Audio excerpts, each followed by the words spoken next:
আমি যে ঘটনাটি শেয়ার করছি সেটি আমার সাথেই ঘটে যায়। এটি সম্পূর্ণ সত্য একটি ঘটনা এবং ঘটনাটি যেভাবে ঘটে আমি সেভাবেই আমার ভাষায় তুলে ধরলাম। ব্যাপারটা যতটা না ভৌতিক তার থেকে বেশি রহস্যময়। আমার নাম নদী, গ্রামের বাড়ি কুমিল্লার লাকসামে। ছোটবেলা থেকেই ঢাকায় থাকি, গ্রামে খুব একটা যাওয়া হয় না। বাবা অনেক জোর করে 3 বছর আগে একবার ধরে গ্রামের বাড়ি নিয়ে গিয়েছিলেন। ঢাকা থেকে লাকসাম বেশি দূরে না, অথচ লেখাপড়া আর ক্লাসের ঝামেলার কারণে এই অল্প দূরত্বই মাঝে মাঝে অনেক বেশি হয়ে দাঁড়ায়। যাই হোক, সেবার গ্রীষ্মের ছুটিতে বাবা মা, আমি আর আমার ছোট ভাই জয় মিলে দাদার বাড়ির উদ্দেশ্যে রওনা দিলাম। বাবা গাড়ি চালাচ্ছিলেন। কুমিল্লায় আমরা যখন পৌঁছাই তখন বেলা প্রায় শেষের দিকে।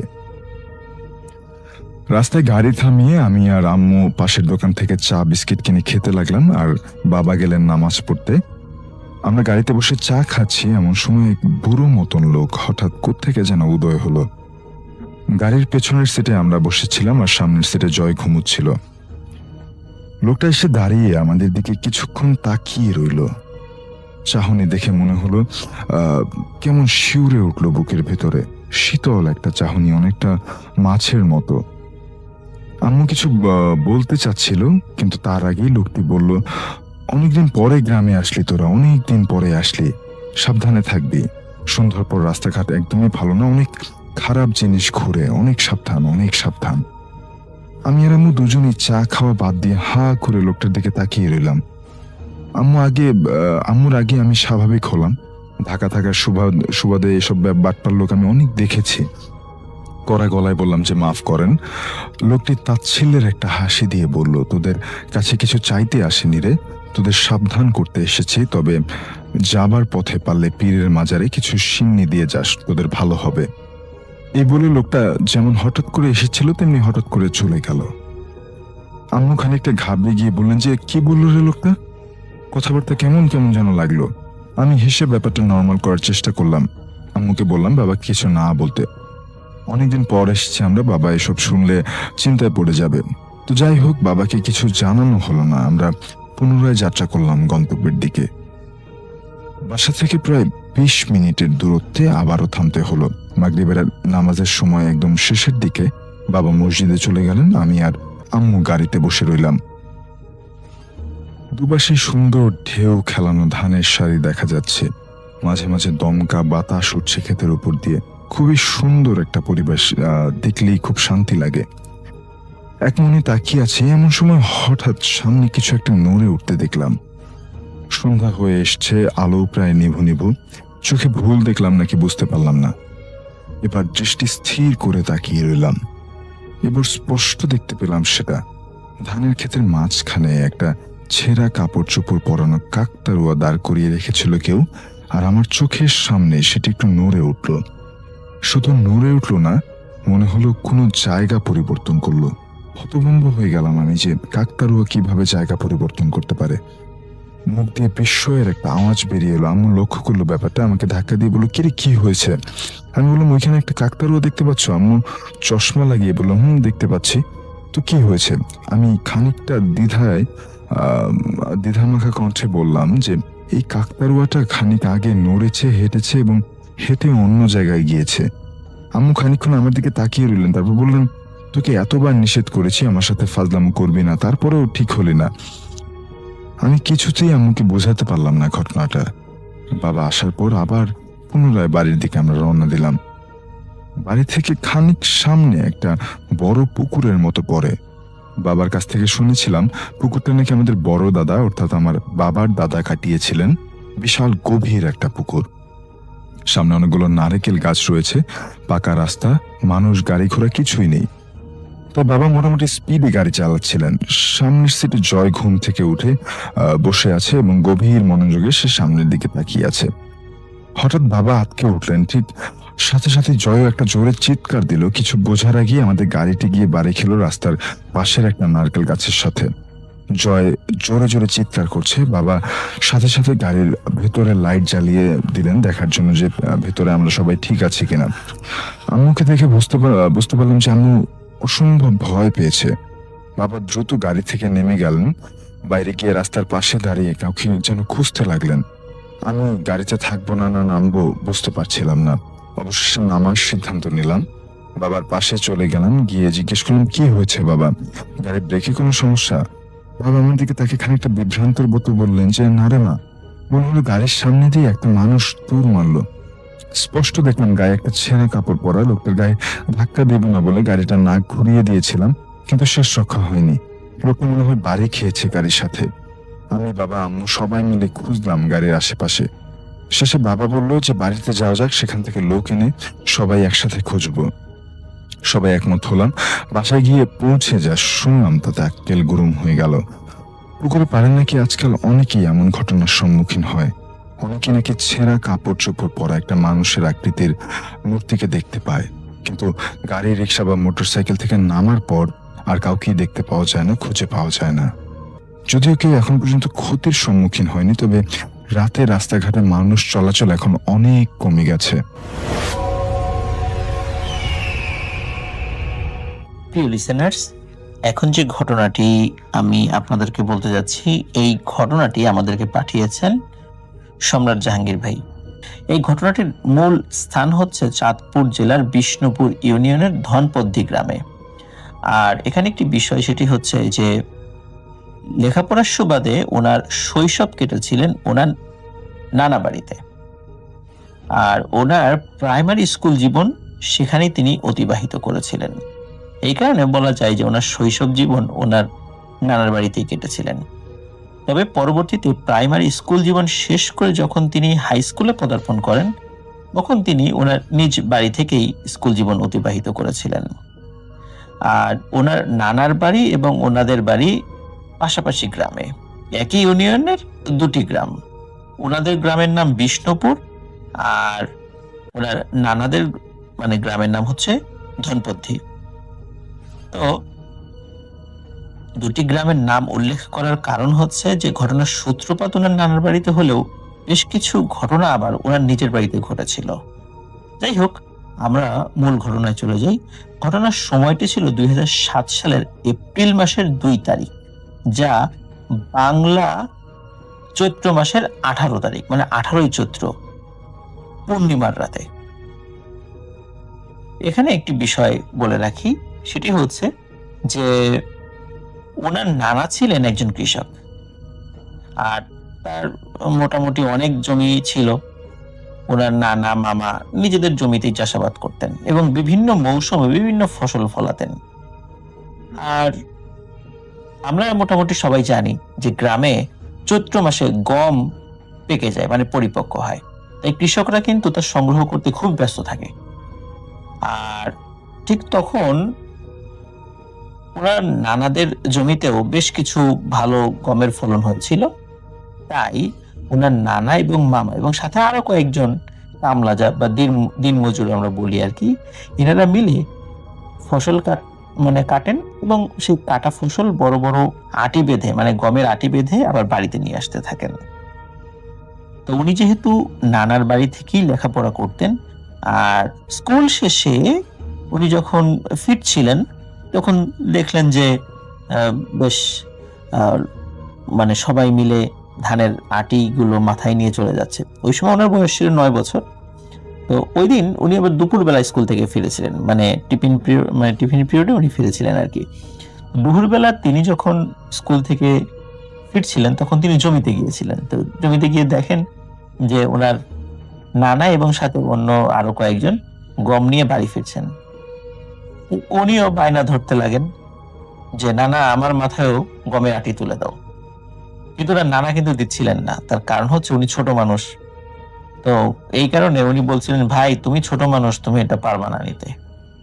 কিন্তু উনিও নাছোড়বান্দা, জাহাঙ্গীর ভাইও নাছোড়বান্দা, উনি গমের আটি মাথায় নেবেনি। তাই ওনার নানা চিন্তা করেন যে যাই হোক, ছেলেটা যখন এত করে বলছে, তো ছোট আটি ওনাই যতটুকু ওনার নিতে পারেন আর কি, এতটুকু ওনার পক্ষে সহনশীল, এরকম ছোট আটি ওনার মাথায় তুলে দেন। উনিও সবার সাথে মনের খুশিতেই আসছিলেন।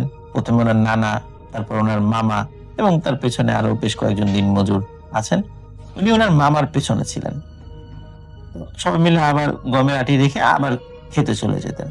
তো মোটামুটি ওই দিন ওইভাবেই চলে যায়। আর সারাদিনের মধ্যে ওই গম কাটাও শেষ এবং সব গম বাড়িতে আনাও শেষ।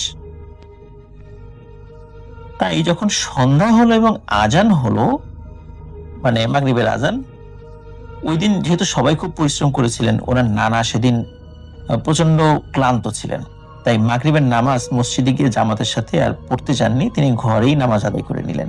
তো নামাজ আদায় করার পর ওনার স্ত্রীকে, মানে জাহাঙ্গীর ভাইয়ের নানিকে বললেন যে আজকে তো সারাদিন খুবই খাটাখাটনি করলাম, শরীরটা খুব ব্যথা করছে, তাই দিঘির পাড়ে গিয়ে চা খেয়ে আসি। এখানে বলে রাখা ভালো যে ওনার নানাদের বাড়িটি রামরা দিঘির উত্তর পশ্চিম কোণে অবস্থিত এবং দিঘির পূর্ব কোণে, এবং যে পাকা সড়কটি চলে গেছে,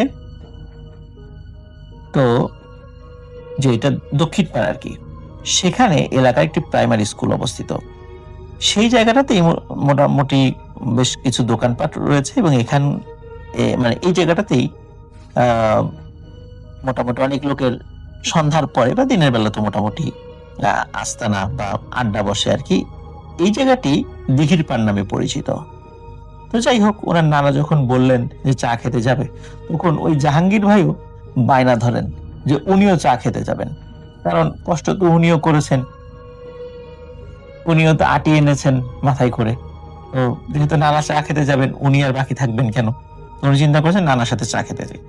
তো যাই হোক, নানার কাছে উনি বায়না ধরেন যে ওনারও শরীর ব্যথা করছে, উনিও চা খাবেন, ছোট মানুষ। আর নানার কাছে আবদার ধরেছে নাতি, নানা কি না রেখে পারেন? তো নানা একটু মুচকি হেসে বলে যে ঠিক আছে চলো চা খেয়ে আসি। তখন উনি আর ওনার নানা হাঁটতে থাকেন দিঘির পাড়ের উদ্দেশ্যে। আর ঘটনা মূলত এখান থেকেই শুরু। ওনারা যখন দিঘির উত্তর এবং পূর্ব ধার ধরে হেঁটে যাচ্ছিলেন, ওই রাত্রি ছিল কিন্তু পূর্ণিমার রাত, 18 চৈত্র। ভরা পূর্ণিমার জ্যোৎস্নার আলোয় বাঁশঝাড়ের ফাঁক দিয়ে চাঁদের আলো অন্ধকারকে যেন বিলীন করে দিচ্ছিল। তাই নানার হাতে টর্চ লাইট থাকলেও তার ব্যবহার তিনি করছিলেন না। ওনারা যেখান দিয়ে যাচ্ছিলেন তার পূর্ব পাশে কিছু ঘরবাড়ি ছিল এবং তার পাশে ছিল ফসলি জমি।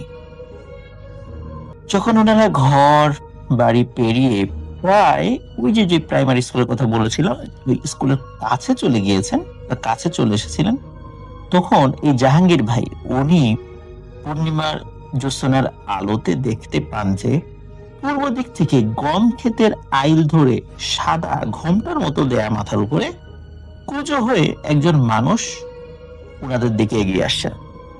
এবং দেখতে দেখতে উনি দেখতে পান যে হঠাৎ ওই কুঁজো মানুষটি এই জাহাঙ্গীর ভাইয়ের সামনে চলে আসে এবং এসেই ওনাকে সজোরে ধাক্কা দিয়ে ফেলে দেন। উনি তো ছোট মানুষ, 9 বছর বয়স। উনি এই ধাক্কা খেয়ে 2 থেকে 3 হাত দূরে গিয়ে ছিটকে পড়েন। নানা ওনার থেকে কিছুটা সামনে ছিলেন এবং সামনে থাকায় পেছন, মানে ওই সময় ওনার সাথে কি হয়েছে সেটা দেখতে পাননি, কিন্তু শব্দ পেয়ে পেছন দিকে তাকিয়ে দেখেন উনি মাটিতে পড়ে গেছেন আর জাহাঙ্গীর ভাইয়ের নাক দিয়ে গড়গড় করে রক্ত বের হচ্ছে। তখন ওনার নানা দৌড়ে এসে ওনাকে উঠান, জিজ্ঞেস করেন কি ব্যাপার, কি হয়েছে নানু ভাই, তুমি পড়ে গেলা কেন? তখন জাহাঙ্গীর ভাই বলছেন নানা, ওই লোকটা আমাকে ধাক্কা দিয়ে ফেলে দিয়ে চলে যাচ্ছে, তুমি ওকে ধরো, এর বিচার করো। নানা বলেন কই, কাউকেই তো দেখতে পাচ্ছি না। এখন জাহাঙ্গীর ভাই বলছেন ওই যে আমি দেখছি, ওই যে চলে যাচ্ছে, ওই লোকটাই তো আমাকে ধাক্কা দিল। কিন্তু নানা বলছেন না, আমি তো কাউকে দেখতে পাচ্ছি না। ওনার হাতে কিন্তু টর্চ লাইট ছিল, যদিও পূর্ণিমার আলোর কারণে উনি কম জ্বালাচ্ছিলেন। উনি চারদিকে টর্চ লাইট মারেন কিন্তু কাউকে দেখতে পাচ্ছেন না। কিন্তু জাহাঙ্গীর ভাই দেখতে পাচ্ছেন ওই লোকটি ঠিক পুজো হয়ে ওভাবে হেঁটে চলে যাচ্ছে। দেখতে অনেকটা মানুষ অবয়বেরই ছিল, কিন্তু চেহারাটা ভালো করে দেখতে পাইনি। এবার জাহাঙ্গীর ভাই খেয়াল করেন, মানে উনি দেখছেন যে ওই লোকটি তো হেঁটে হেঁটে এসেছিল আইল ধরে, কিন্তু এবার সে গমের শীষের উপর দিয়ে ভেসে ভেসে চলে যাচ্ছে এবং তার গতিবিধি ছিল অস্বাভাবিক এবং সে হঠাৎ করে মিলিয়ে গেল দূরের একটি বাগানের মধ্যে। যেহেতু বলেছিলাম যে সময় তো পূর্ণিমা ছিল, খুব স্পষ্টভাবে অনেক দূর পর্যন্ত দেখা যাচ্ছিল। নানা তখন তার টর্চের আলো এদিক সেদিক মেরে দেখার চেষ্টা করছিলেন যে আসলেই কেউ আছে কিনা, কিন্তু তিনি যখন কাউকে দেখতে পেলেন না, ততক্ষণে কিন্তু নানার বোঝার আর বাকি ছিল না যে ওনার সাথে কি হয়েছে। উনি বুঝতে পেরেছিলেন যে জাহাঙ্গীর ভাইয়ের সাথে অস্বাভাবিক কিছু ঘটেছে, কিন্তু নানা ওই সময় কিন্তু ওনাকে কিছু বুঝতে দেননি।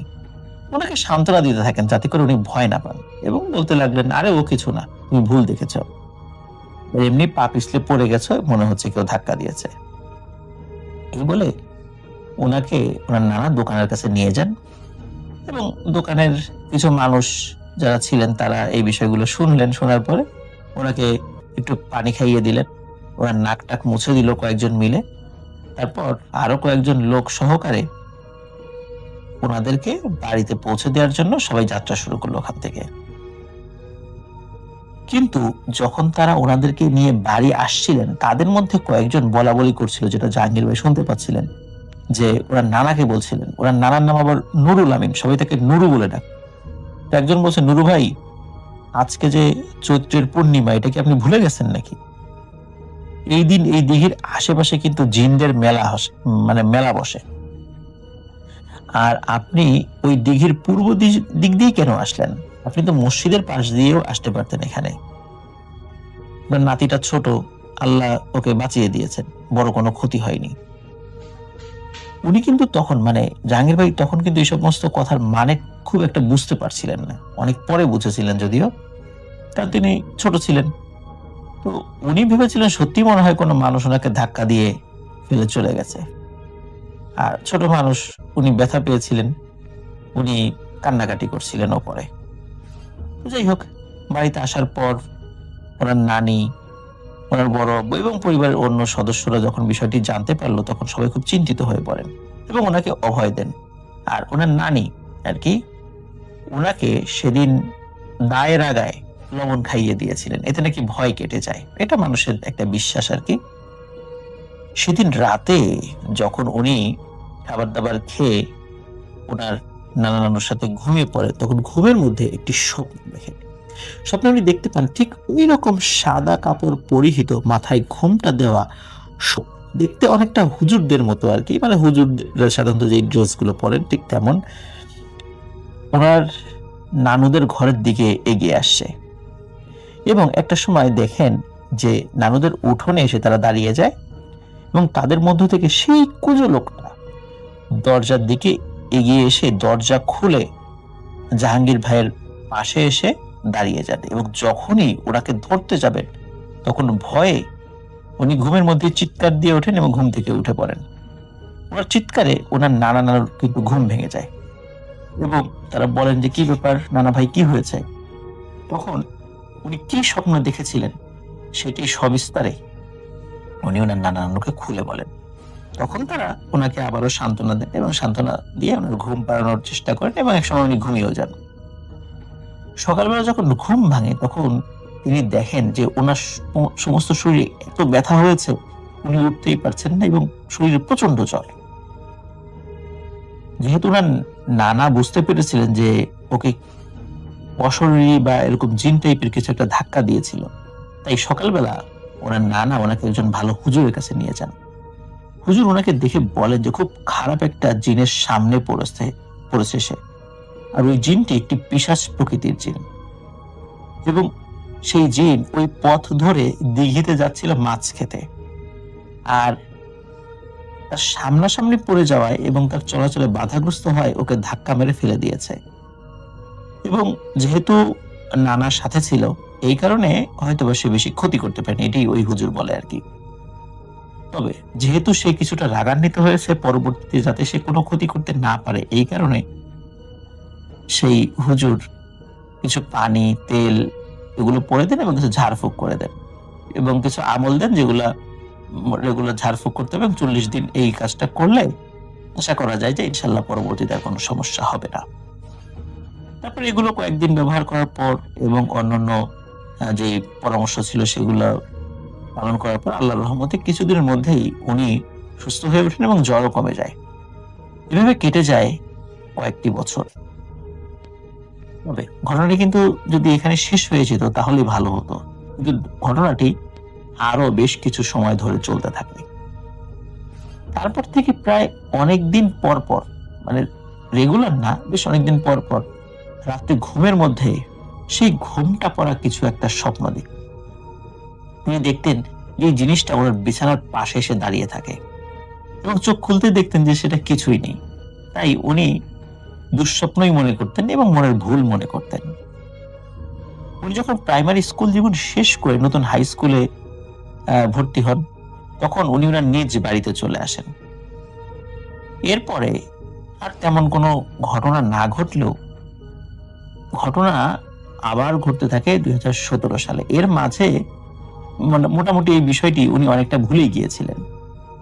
2017 সালে জীবনের সবচেয়ে ভয়ানক অভিজ্ঞতার মুখোমুখি হন জাহাঙ্গীর ভাই। বেশ অনেকদিন পর পর রাতে ঘুমালে স্বপ্নে যে সাদা অবয়বটা দেখতেন, সেদিনও সে তার পাশে দাঁড়িয়ে আছে। কিন্তু আজকে সে হঠাৎ ওনার বুকের উপরে উঠে বসে এবং ওনার গলা চেপে ধরে। এই বুঝে ওনার নিঃশ্বাস বন্ধ হয়ে যায় এবং মনে হচ্ছে এখনই উনি মৃত্যুবরণ করবেন। এবং ওই দিনই তিনি ভালো করে ওই জিনিসটির চেহারা দেখতে পান। তিনি দেখেন যে তার চেহারা একটি মহিলার মতো, তবে তার মুখটা খুব ভালোভাবে যে বোঝা যাচ্ছে তা না, কারণ মাথার চুলগুলো মুখের সামনের দিকে ঝুলে আছে। এবং উনি সর্বশেষ আশা নিয়ে মহান আল্লাহ রব্বুল আলামিনকে ডাকতে থাকেন এবং মুখ দিয়ে উনি কোনো আওয়াজ বের করতে পারছিলেন না। তারপর অনেক কষ্ট করে সূরা ইখলাস পড়ে জোরে আল্লাহু আকবার বলে যখন শরীরকে ঝাঁকি দেন, আর উনি দেখতে পান শরীরের উপর থেকে ওই জিনিসটা দূরে গিয়ে ছিটকে পড়ে এবং সাথে সাথে শূন্যে মিলিয়ে যায়। ওনার সমস্ত শরীর মনে হচ্ছিল অবশ হয়ে গেছে। ওনার হাত শরীর উনি নাড়াতে পারছিলেন না। উনি শুধু চেয়ে চেয়ে দেখছেন এবং উনি ভাবছেন এটা কি হলো। আস্তে আস্তে উনি স্বাভাবিক হয়ে যান। ওই রাত্রে উনি আর কাউকে কিছু বলেননি। পরদিন সকালেও যখন ওনার আম্মুকে বিষয়টি জানান, ওনার আম্মু বিষয়টাকে গুরুত্ব না দিয়ে এটাকে স্বাভাবিকভাবেই আমরা যেটা চিন্তা করি বোবাই ধরেছে, এটি বলেছেন আর কি। তো বলেন যে তুমি রেগুলার দোয়া পড়ে ঘুমাবা, তাহলে কিচ্ছু হবে না। কিন্তু ওনার মন কিন্তু কিছুতেই মানছিল না, কারণ উনি কিন্তু বিষয়টা জানতেন যে এটা বোবা নয়, এটা অন্য কিছু। কারণ তিনি প্রায় প্রতি রাতে না, মানে মাঝে মধ্যে সেই ছায়া মূর্তি, সেই সাদা অবয়বটাকে তিনি দেখতে পেতেন এবং প্রতি রাত্রেই, মানে যখন দেখতে পেতেন সেই রাত্রেই আর কি, ওনার বিছানার পাশে দাঁড়িয়ে থাকতেন। কিন্তু এই ঘটনা যখন ঘটলো যে বুকের উপর উঠে বসা, এর অল্প কিছুদিন পরে একটি ভয়ানক ঘটনা ঘটে। এটি বেশ ভয়ানক এবং মর্মান্তিক। আমি জানি না এই ধরনের সিচুয়েশনে পড়লে মানে আমার অবস্থা কি হবে। প্রিয় লিসেনার্স, আপনারাও একটু ফিল করবেন। সেটা হচ্ছে যে ওই রাত্রে যখন উনি গভীর ঘুমে মগ্ন, তখন উনি হঠাৎ টের পান যে খাটের নিচ থেকে একটা হাত এসে ওনার ডান হাতটা চেপে ধরে টেনে হিঁচড়ে ওনাকে খাটের উপর থেকে নিচে ফেলে খাটের নিচে নামিয়ে নেওয়া যাওয়ার চেষ্টা করছে এবং খাটের নিচে টেনে নিয়ে যাওয়ার চেষ্টা করছে। উনি যখন বিষয়টি বুঝতে পারেন, উনি সাহস করে আল্লাহর নাম নিয়ে ওনার বাম হাত দিয়ে সেই হাতটিকে খুব করে ধরে ফেলেন এবং উনি অনুভব করেন এই হাতটি ছিল অস্বাভাবিক রকমের চিকন, আর হাতের চামড়া ছিল খুবই খসখসে টাইপের, যেটা স্বাভাবিক মানুষের হয় না। আর এত চিকন হাতও কারো হয় না, এমনকি নবজাতক শিশুদেরও হয় না। কিন্তু সেই হাতে ছিল প্রচন্ড শক্তি। তারপর অনেকক্ষণ ধস্তাধস্তির পর উনি ওনার হাতটি ছাড়িয়ে নিতে সক্ষম হন। তখন উনি ওনার আম্মুকে অনেক জোরে জোরে ডাকতে থাকেন। ওনার আম্মু যখন আসেন তখন পুরো ঘটনা তিনি খুলে বলেন। সকালবেলা ওনার আম্মু পরিবারের সবাইকে যখন ঘটনাটি জানান, তখন পরিবার সবাই চিন্তিত হয়ে পড়েন এবং ওনার বাবা যেহেতু দেশের বাইরে থাকতেন, এই কারণে ওনার বড় জেঠুকে সাথে নিয়ে ওনার আম্মু চাঁদপুরের একলাশপুর নামক একটা জায়গা আছে, এই একলাশপুর প্রসিদ্ধ এক আলেমের কাছে নিয়ে যান। সঙ্গত কারণে ওই আলেমের নামটি তিনি প্রকাশ করেননি, তবে চাঁদপুরের অনেকেই একলাশপুরের সেই আলেমকে এক নামে চেনেন।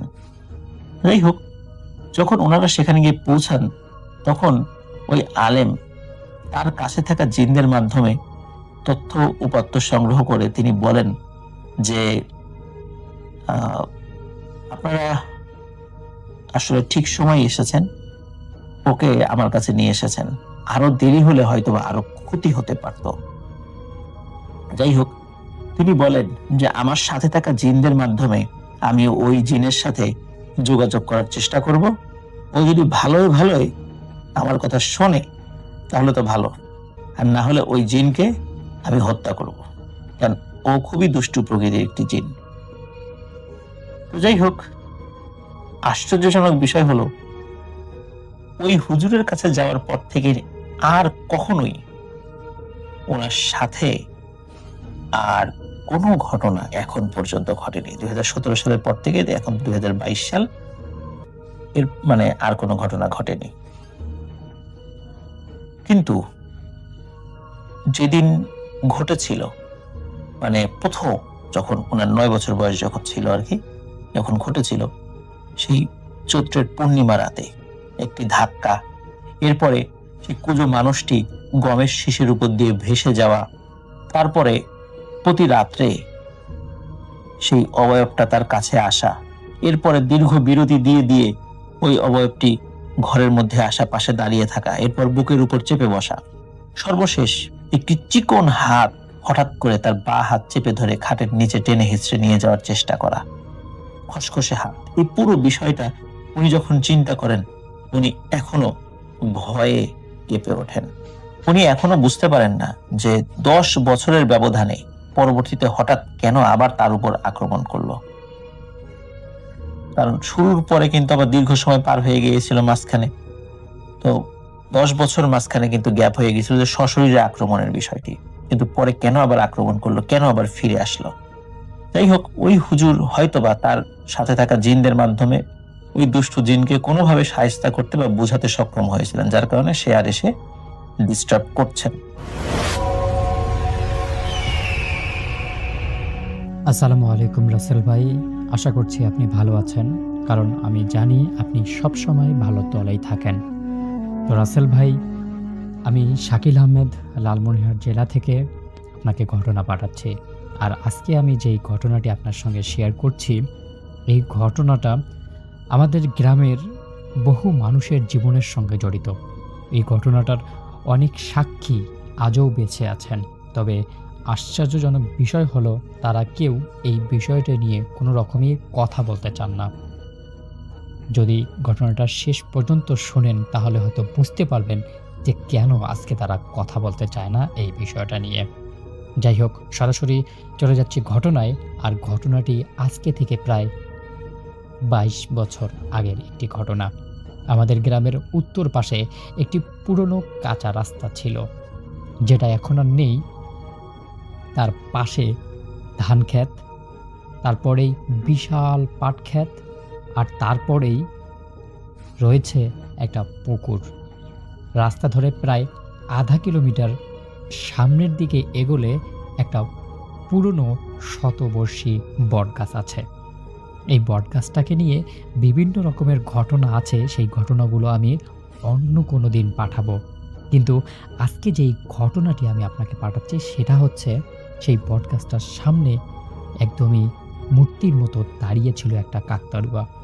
সাধারণত কাকতাড়ুয়ার মতোই দেখতে, বাঁশের কাঠামো, ছেঁড়া পাঞ্জাবি, সাদা রঙের একটা পাঞ্জাবি, মাথায় পুরনো একটা মাটির হাঁড়ি, হাত দুটো দুদিকে ছড়িয়ে রাখা।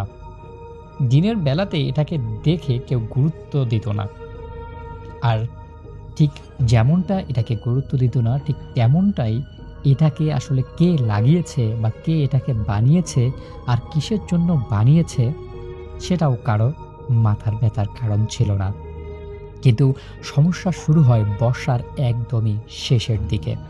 একদিন সকালবেলা গ্রামের নামকরা একজন খুবই ভালো আবাদি কৃষক আব্দুল মালেক দেখতে পান কাকতাড়ুয়ার জায়গাটা আগের জায়গায় নেই।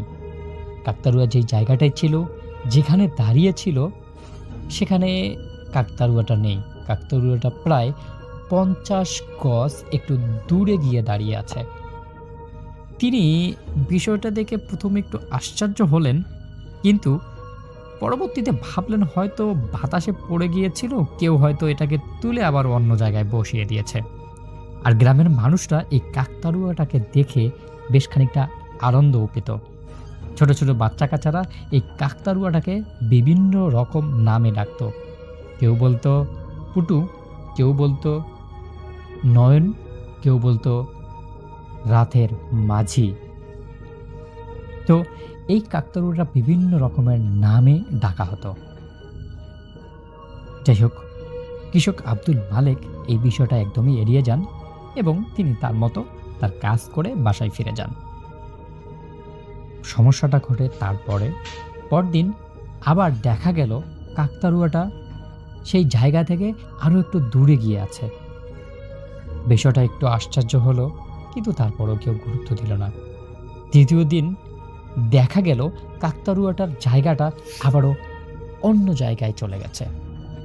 এবার এই কাকতাড়ুয়াটাকে নিয়ে কৃষক আব্দুল মালিক সহ বাকি 2 দিনে যেই 2টা লোক দেখেছে, এই 3 জনে এলাকার মানুষের প্রত্যেকটা মানুষকে কথাটা বলা শুরু করে দেয়।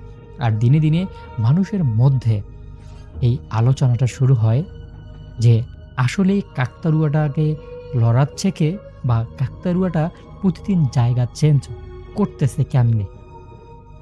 প্রথম ঘটনাটাকে খুব একটা গুরুত্ব দেওয়া হয়নি, কারণ এটা তো একটা বাঁশের তৈরি, মাটির হাড়ি দিয়ে তৈরি কাকতাড়ুয়া।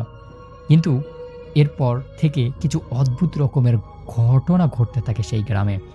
যারা রাতে ওই রাস্তা দিয়ে যেত তারা দাবি করত কাকতাড়ুয়াটি অবস্থান বদলায় এবং সেটা নাকি নিজের থেকে লড়াচড়া করে।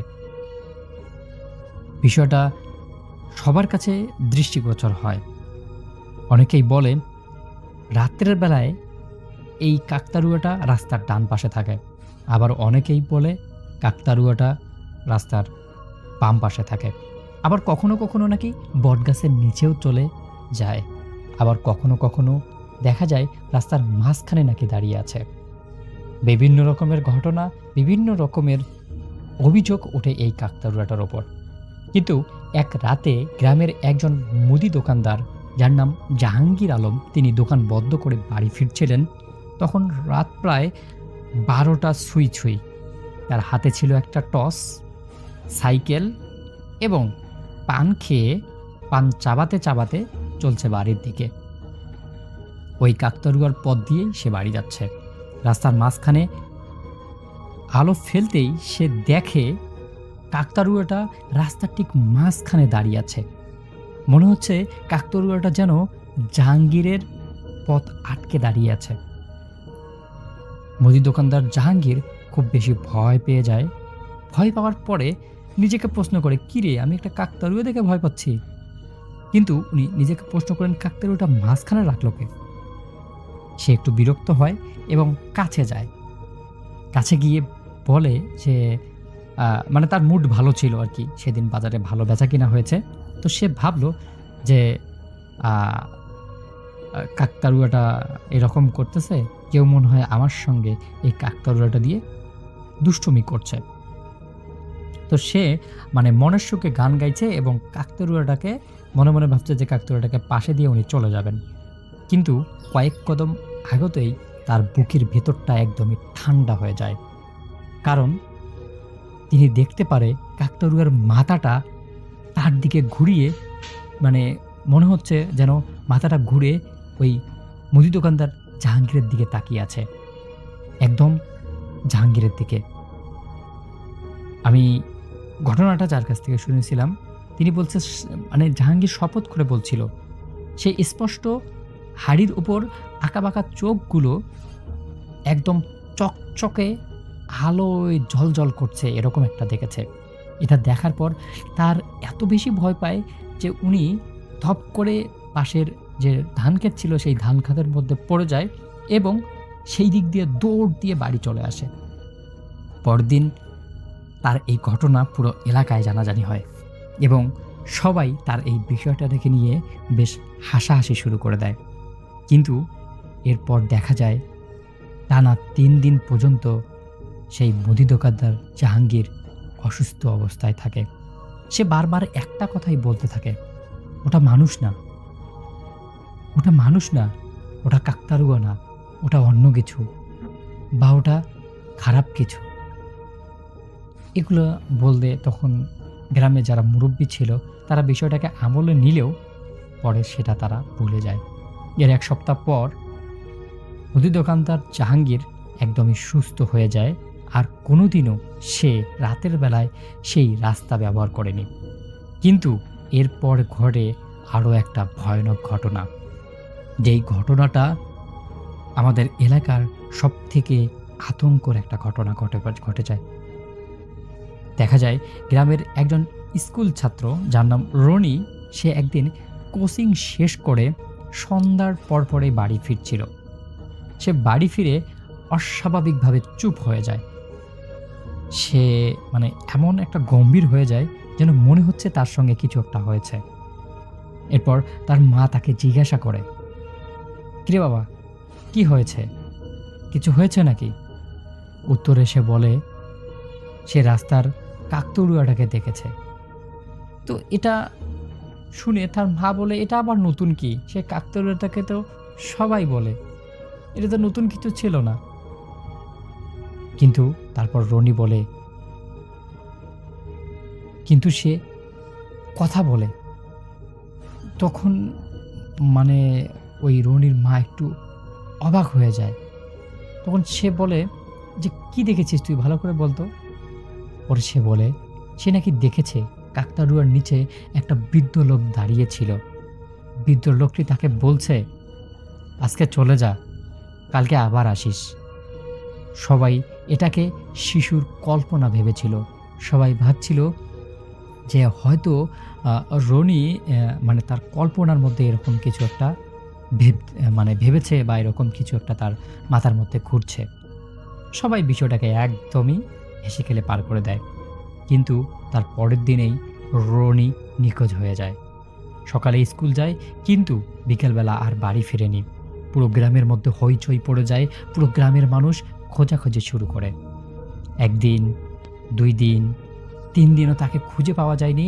কিন্তু হঠাৎ করে বিকালবেলা ৩ দিন পর তাকে খুঁজে পাওয়া যায়। গ্রাম থেকে প্রায় ৩ কিলোমিটার দূরে একটা পরিত্যক্ত পাট ক্ষেতের মধ্যে তাকে অজ্ঞান অবস্থায় পাওয়া যায়। সে জীবিত ছিল ঠিকই, কিন্তু কিছুই মনে করতে পারতেছিল না। মানে কিভাবে এখানে আসলো, কে এখানে নিয়ে আসলো, এতদিন কিভাবে বেঁচে ছিল, কিছু খেয়েছে কিনা, মানে এগুলো কিছুই বলতে পারে না। শুধু একটা কথাই বলছিল, ও আমাকে ডাকছিল, ও বলেছিল কাছে যেতে। তারপর আর কিছু বলতে পারে না, কোনো কিছুই বলতে পারে না। তাকে কত কথা জিজ্ঞেস করা হয়, সে শুধু একটা কথাই বলে, ও আমাকে ডাকছিল, ও বলেছিল তার কাছে যেতে। এই ঘটনার পর গ্রামের মানুষ আস্তে আস্তে সেই কাকতাড়ুয়াকে ভয় পেতে শুরু করে। তখনও আসল আতঙ্ক আসেনি। এরপরে শুরু হয় আসল আতঙ্কর একটা ঘটনা। এক রাতে গ্রামের মসজিদের মুয়াজ্জিম সাহেব ফজরের আজান দেওয়ার জন্য যাচ্ছিলেন। তখন প্রায় রাত 4:30 বাজে। চারদিকে এত কুয়াশা। তিনি রাস্তার মাঝখান দিয়ে একটা মানে ছোট লাইন দিয়ে যাচ্ছেন আর কি। তখন উনি রাস্তার মানে মাঝ বরাবর একটা ছায়া দেখতে পান। প্রথমে মুয়াজ্জিম সাহেব ভাবছিলেন যে হয়তো কোনো মানুষ, হয়তো কেউ সেখানে দাঁড়িয়ে আছে, নামাজ পড়তে যাবে, এরকম ভাবছিলেন। কিন্তু উনি কাছে গিয়ে দেখেন কাকতাড়ুয়া। কিন্তু এবার সেটা আগের চেয়ে অনেক বড়, কমপক্ষে 8 থেকে 9 ফুট উঁচু একটা কাকতাড়ুয়া। মুয়াজ্জিম সাহেব বেশ খানিকটা অবাক হয়ে যায়, কারণ তিনি ছোটবেলার থেকে এই কাকতাড়ুয়াটা দেখে আসতেছেন, কিন্তু হঠাৎ করে এই কাকতাড়ুয়াটা এত লম্বা হলো কিভাবে। আর তারপরেই দেখতে পায় তার গায়ের ছেঁড়া কাপড়গুলো বাতাস ছাড়াই নড়ছিল। মনে হচ্ছে একা একাই কেমন যেন ওই মানে কাকতাড়ুয়াটা নড়ছে। এরপর মুয়াজ্জিম সাহেব কোনো কিছু না ভেবে উনি খুব দ্রুত মসজিদে চলে যান এবং মানে এমন একটা অবস্থা দাঁড়ায় যে উনি ওখানে এত বেশি ভয় পেয়েছেন যে আজান দেওয়ার সময়ও তার হাত কাঁপছিল, খুবই হাত কাঁপছিল। এমন একটা অবস্থা যে সে ভালো রকমের একটা ভয় পেয়েছে। তারপর আজান দেন, আজান দিয়ে নামাজ টামাজ পড়ে পরদিন সকালে উনি সবাইকে বিষয়টা জানান। এরপরেই গ্রামের কয়েকজন সাহসী যুবক সিদ্ধান্ত নেয় তারা সবাই মিলে এই কাকতাড়ুয়াটাকে ভেঙে ফেলবে এবং যেই কথা সেই কাজ। সবাই সবার হাতে কিছু লাঠি সোটা নিয়ে সেখানে যায় সবাই মিলে কাকতাড়ুয়াটাকে ভাঙতে। এরপর যখন ওখানে গিয়ে পৌঁছে দেখে যে কাকতাড়ুয়া ঠিক আগের জায়গায় আছে, তখন সবাই মিলে কাকতাড়ুয়াটাকে নামিয়ে ফেলে, কাকতাড়ুয়ার হাড়িটা ভেঙে ফেলে, বাঁশ কেটে ফেলে এবং সব কিছু একত্রিত করে একদম পুড়িয়ে দেয়। এরপর তারা মনে করে তাদের সমস্যা হয়তো এখানেই শেষ হয়ে যায়, কিন্তু আসল বিভীষিকাময় ঘটনা শুরু হয় সেই রাতেই। রাত 2টার দিকে গ্রামের বিভিন্ন বাড়ির দরজায় ঠক ঠক ঠক ঠক শব্দ হয়, মনে হচ্ছে কেউ যেন বাহির থেকে নক করছে। একটা বাড়ি নয়, 2টা বাড়ি নয়, গ্রামের অনেক বাড়িতেই। কয়েকজন দরজা খুলে দেখেও ছিল, কিন্তু কাউকে দেখতে পায়নি। কিন্তু আশ্চর্যজনক বিষয় হচ্ছে যে সবাই দরজা খুলে একটা জিনিস দেখেছিল, সেটা হচ্ছে কিছু মাটি পড়ে আছে আর কিছু শুকনো খড়, যেমনটা খড় সেই কাকতাড়ুয়ার শরীরে লাগানো ছিল। এটা দেখে সবাই বেশ খানিকটা আতঙ্কের মধ্যে পড়ে। কিন্তু পরদিন সকালে আরও ভয়ানক ঘটনা দেখা যায় যেখানে কাকতাড়ুয়াটাকে পুড়িয়ে ফেলা হয়েছিল সেখানে আবার একটি নতুন কাকতাড়ুয়া দাঁড়িয়ে আছে।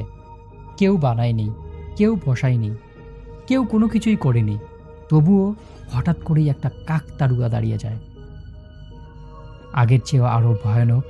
এবার তার মাথায় হাড়ি নেই, মাথায় জায়গায় কালো কাপড় বাঁধা একটা কিছু ঝুলে আছে, আর বুকের সামনে কাটা তার দিয়ে আটকানো একটা কাগজ। গ্রামের লোকজন কাগজটা খুলে দেখে একদম নিস্তব্ধ হয়ে যায়, কারণ সেখানে কয়েকজন মানুষের নাম লেখা ছিল, আর তাদের মধ্যে ছিল স্কুলের ছাত্র রনি এবং অন্য আরেকজন হচ্ছে মুদির দোকান জাহাঙ্গীর। আর তৃতীয় নামটা ছিল সেই ছেলেটার, যেই ছেলেটা সর্বপ্রথম কাকতাড়ুয়াটাকে ভেঙে ফেলার একটা উদ্যোগ গ্রহণ করে।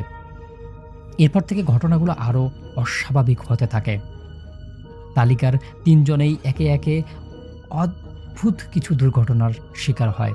কেউ গুরুতর অসুস্থ হয়ে পড়ে, কেউ ভারসাম্য হারিয়ে ফেলে, আর একজন রহস্যজনকভাবে নিখোঁজ হয়ে যায় বলে গ্রামের একদম প্রত্যেকটা বাড়িতে গুজব ছড়িয়ে পড়ে।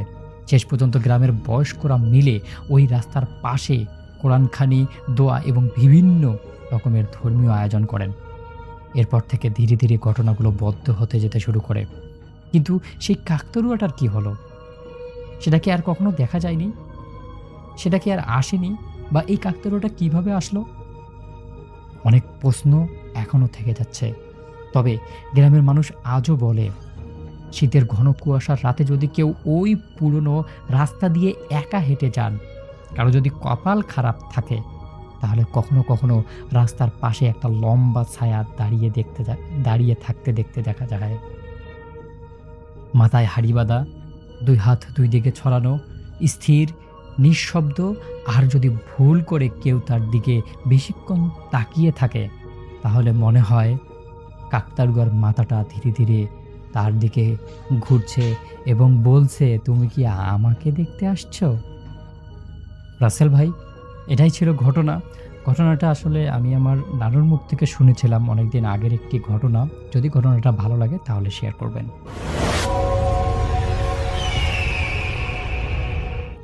কমলার বিল মূলত 2 ভাগে বিভক্ত। বিলের মাঝখান দিয়ে একটি মাটির রাস্তা গেছে। রাস্তার ডান পাশে বিলের 1 ভাগ এবং বাম পাশে বিলের অন্য ভাগ। বিলটির এক পাশ দিয়ে একটি বিশাল কবরস্থানটিতে যেতে হলে একটি চিকন মাটির পথ দিয়ে যেতে হয়। পথ দুটির দুপাশে সম্পূর্ণ বাঁশঝাড়। 2018 সালে আমি বেড়াতে যাই। আসার আগের দিন আমি আর আমার পরিবার হাজিপুর যাই। যাওয়ার কারণ ছিল আমার দাদা দাদির কবর জিয়ারত করার পর আমরা যাই শাহানা ফুপির বাসায়, আমার আব্বুর চাচাতো বোন, এবং সেই বাড়িতে যাওয়ার সিদ্ধান্ত নিই আমরা। এবং সেই রাতে শাহানা ফুপি এবং তার ছেলে আমাদের কমলার বিলকে কেন্দ্র করে অনেকগুলো ঘটনা বলেছেন। ঘটনাটা ঘটে সেই গ্রামের একটা ছেলের সাথে, যার নাম হচ্ছে জনি। জনি এবং তার বন্ধুরা ছিল প্রচন্ড দুষ্টু। তারা সবাই সারাদিন এদিক সেদিক ঘুরে বেড়াতো। বিকালে মাঠে খেলে সেখানে একটি বাজারে গিয়ে অনেক রাত অবধি আড্ডা দিয়ে তারপর বাড়িতে ফিরত। একদিন জনি ও তার বন্ধুদের মধ্যে বাজি লাগে কে সে বেলের পাশে থাকা কবরস্থানে দিনের বেলা কোনো কিছু রেখে রাখা হবে এবং রাতের বেলা সেটা সেই বস্তুটা নিয়ে আসতে হবে। জনি বাজি তার আশায় বলে যে সে যাবে। তো যে কোনো একদিন নির্ধারণ করা হয় যে বাজির জন্য ঠিক করা হয় যে সেই কবরস্থানে দিনের বেলা একটি গাছের ডালে বাংলাদেশের পতাকা বেঁধে রেখে রাখা আসা হবে এবং জনিকে সেই পতাকাটাকে রাতে 11টার বাজে নিয়ে আসতে হবে। সবাই সে সময় বাজারে থাকবে এবং জনিকে পতাকা নিয়ে সরাসরি বাজারে গিয়ে তাদের বন্ধুদেরকে দেখাতে হবে। রাত 11টা। জনি রওনা দেয় বাজার থেকে কবরস্থানের উদ্দেশ্যে। সেই বাজার থেকে কবরস্থান যেতে লাগবে 10 মিনিট। যেহেতু গ্রাম এলাকা, রাতের 11টায় বাজায়, চারিদিকে সম্পূর্ণ জনশূন্য এবং থমথমে। জনের একটু একটু ভয় লাগতে শুরু করে। সে যখনই কবরস্থানে যাওয়ার চিকন পথটিতে প্রবেশ করে, পথটির দুপাশে থাকা বাঁশঝাড়ে বাতাসে দুলতে শুরু করে। জনি মনে করে যে শীঘ্রই ঝড় শুরু হবে। জনি জোর করে পা চালাতে শুরু করে। কবরস্থানে ঢুকে সে আশেপাশের গাছগুলোতে মোবাইলের টর্চ মেরে দেখতে থাকে। সে দেখতে পায় একটা গাছের নিচু একটি ডালে একটি ছোট পতাকা বাঁধা। সে গাছে উঠে পতাকাটা হাতে নিয়ে নামছে, এমন সময় একটা বিকট শব্দ হয়। আওয়াজটা এমন যে বিস্ফোরণ ঘটেছে। আওয়াজটা শুনে জনি মারাত্মক আঁতকে ওঠে এবং নিচে পড়ে যায়। তড়ি ঘড়ি করে উঠে কবরস্থানের বাইরের দিকে দৌড় দেয়।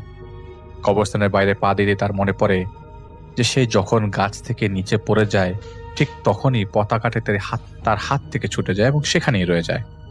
সে আবার দৌড়ে ভেতরে যায়। সে গাছের কাছে গিয়ে মাটিতে পড়ে থাকা পতাকাটি হাতে নিয়ে আবার সোজা হয়ে দাঁড়াতে এমন কিছু একটা পড়ে থাকতে দেখে। সে ভালো করে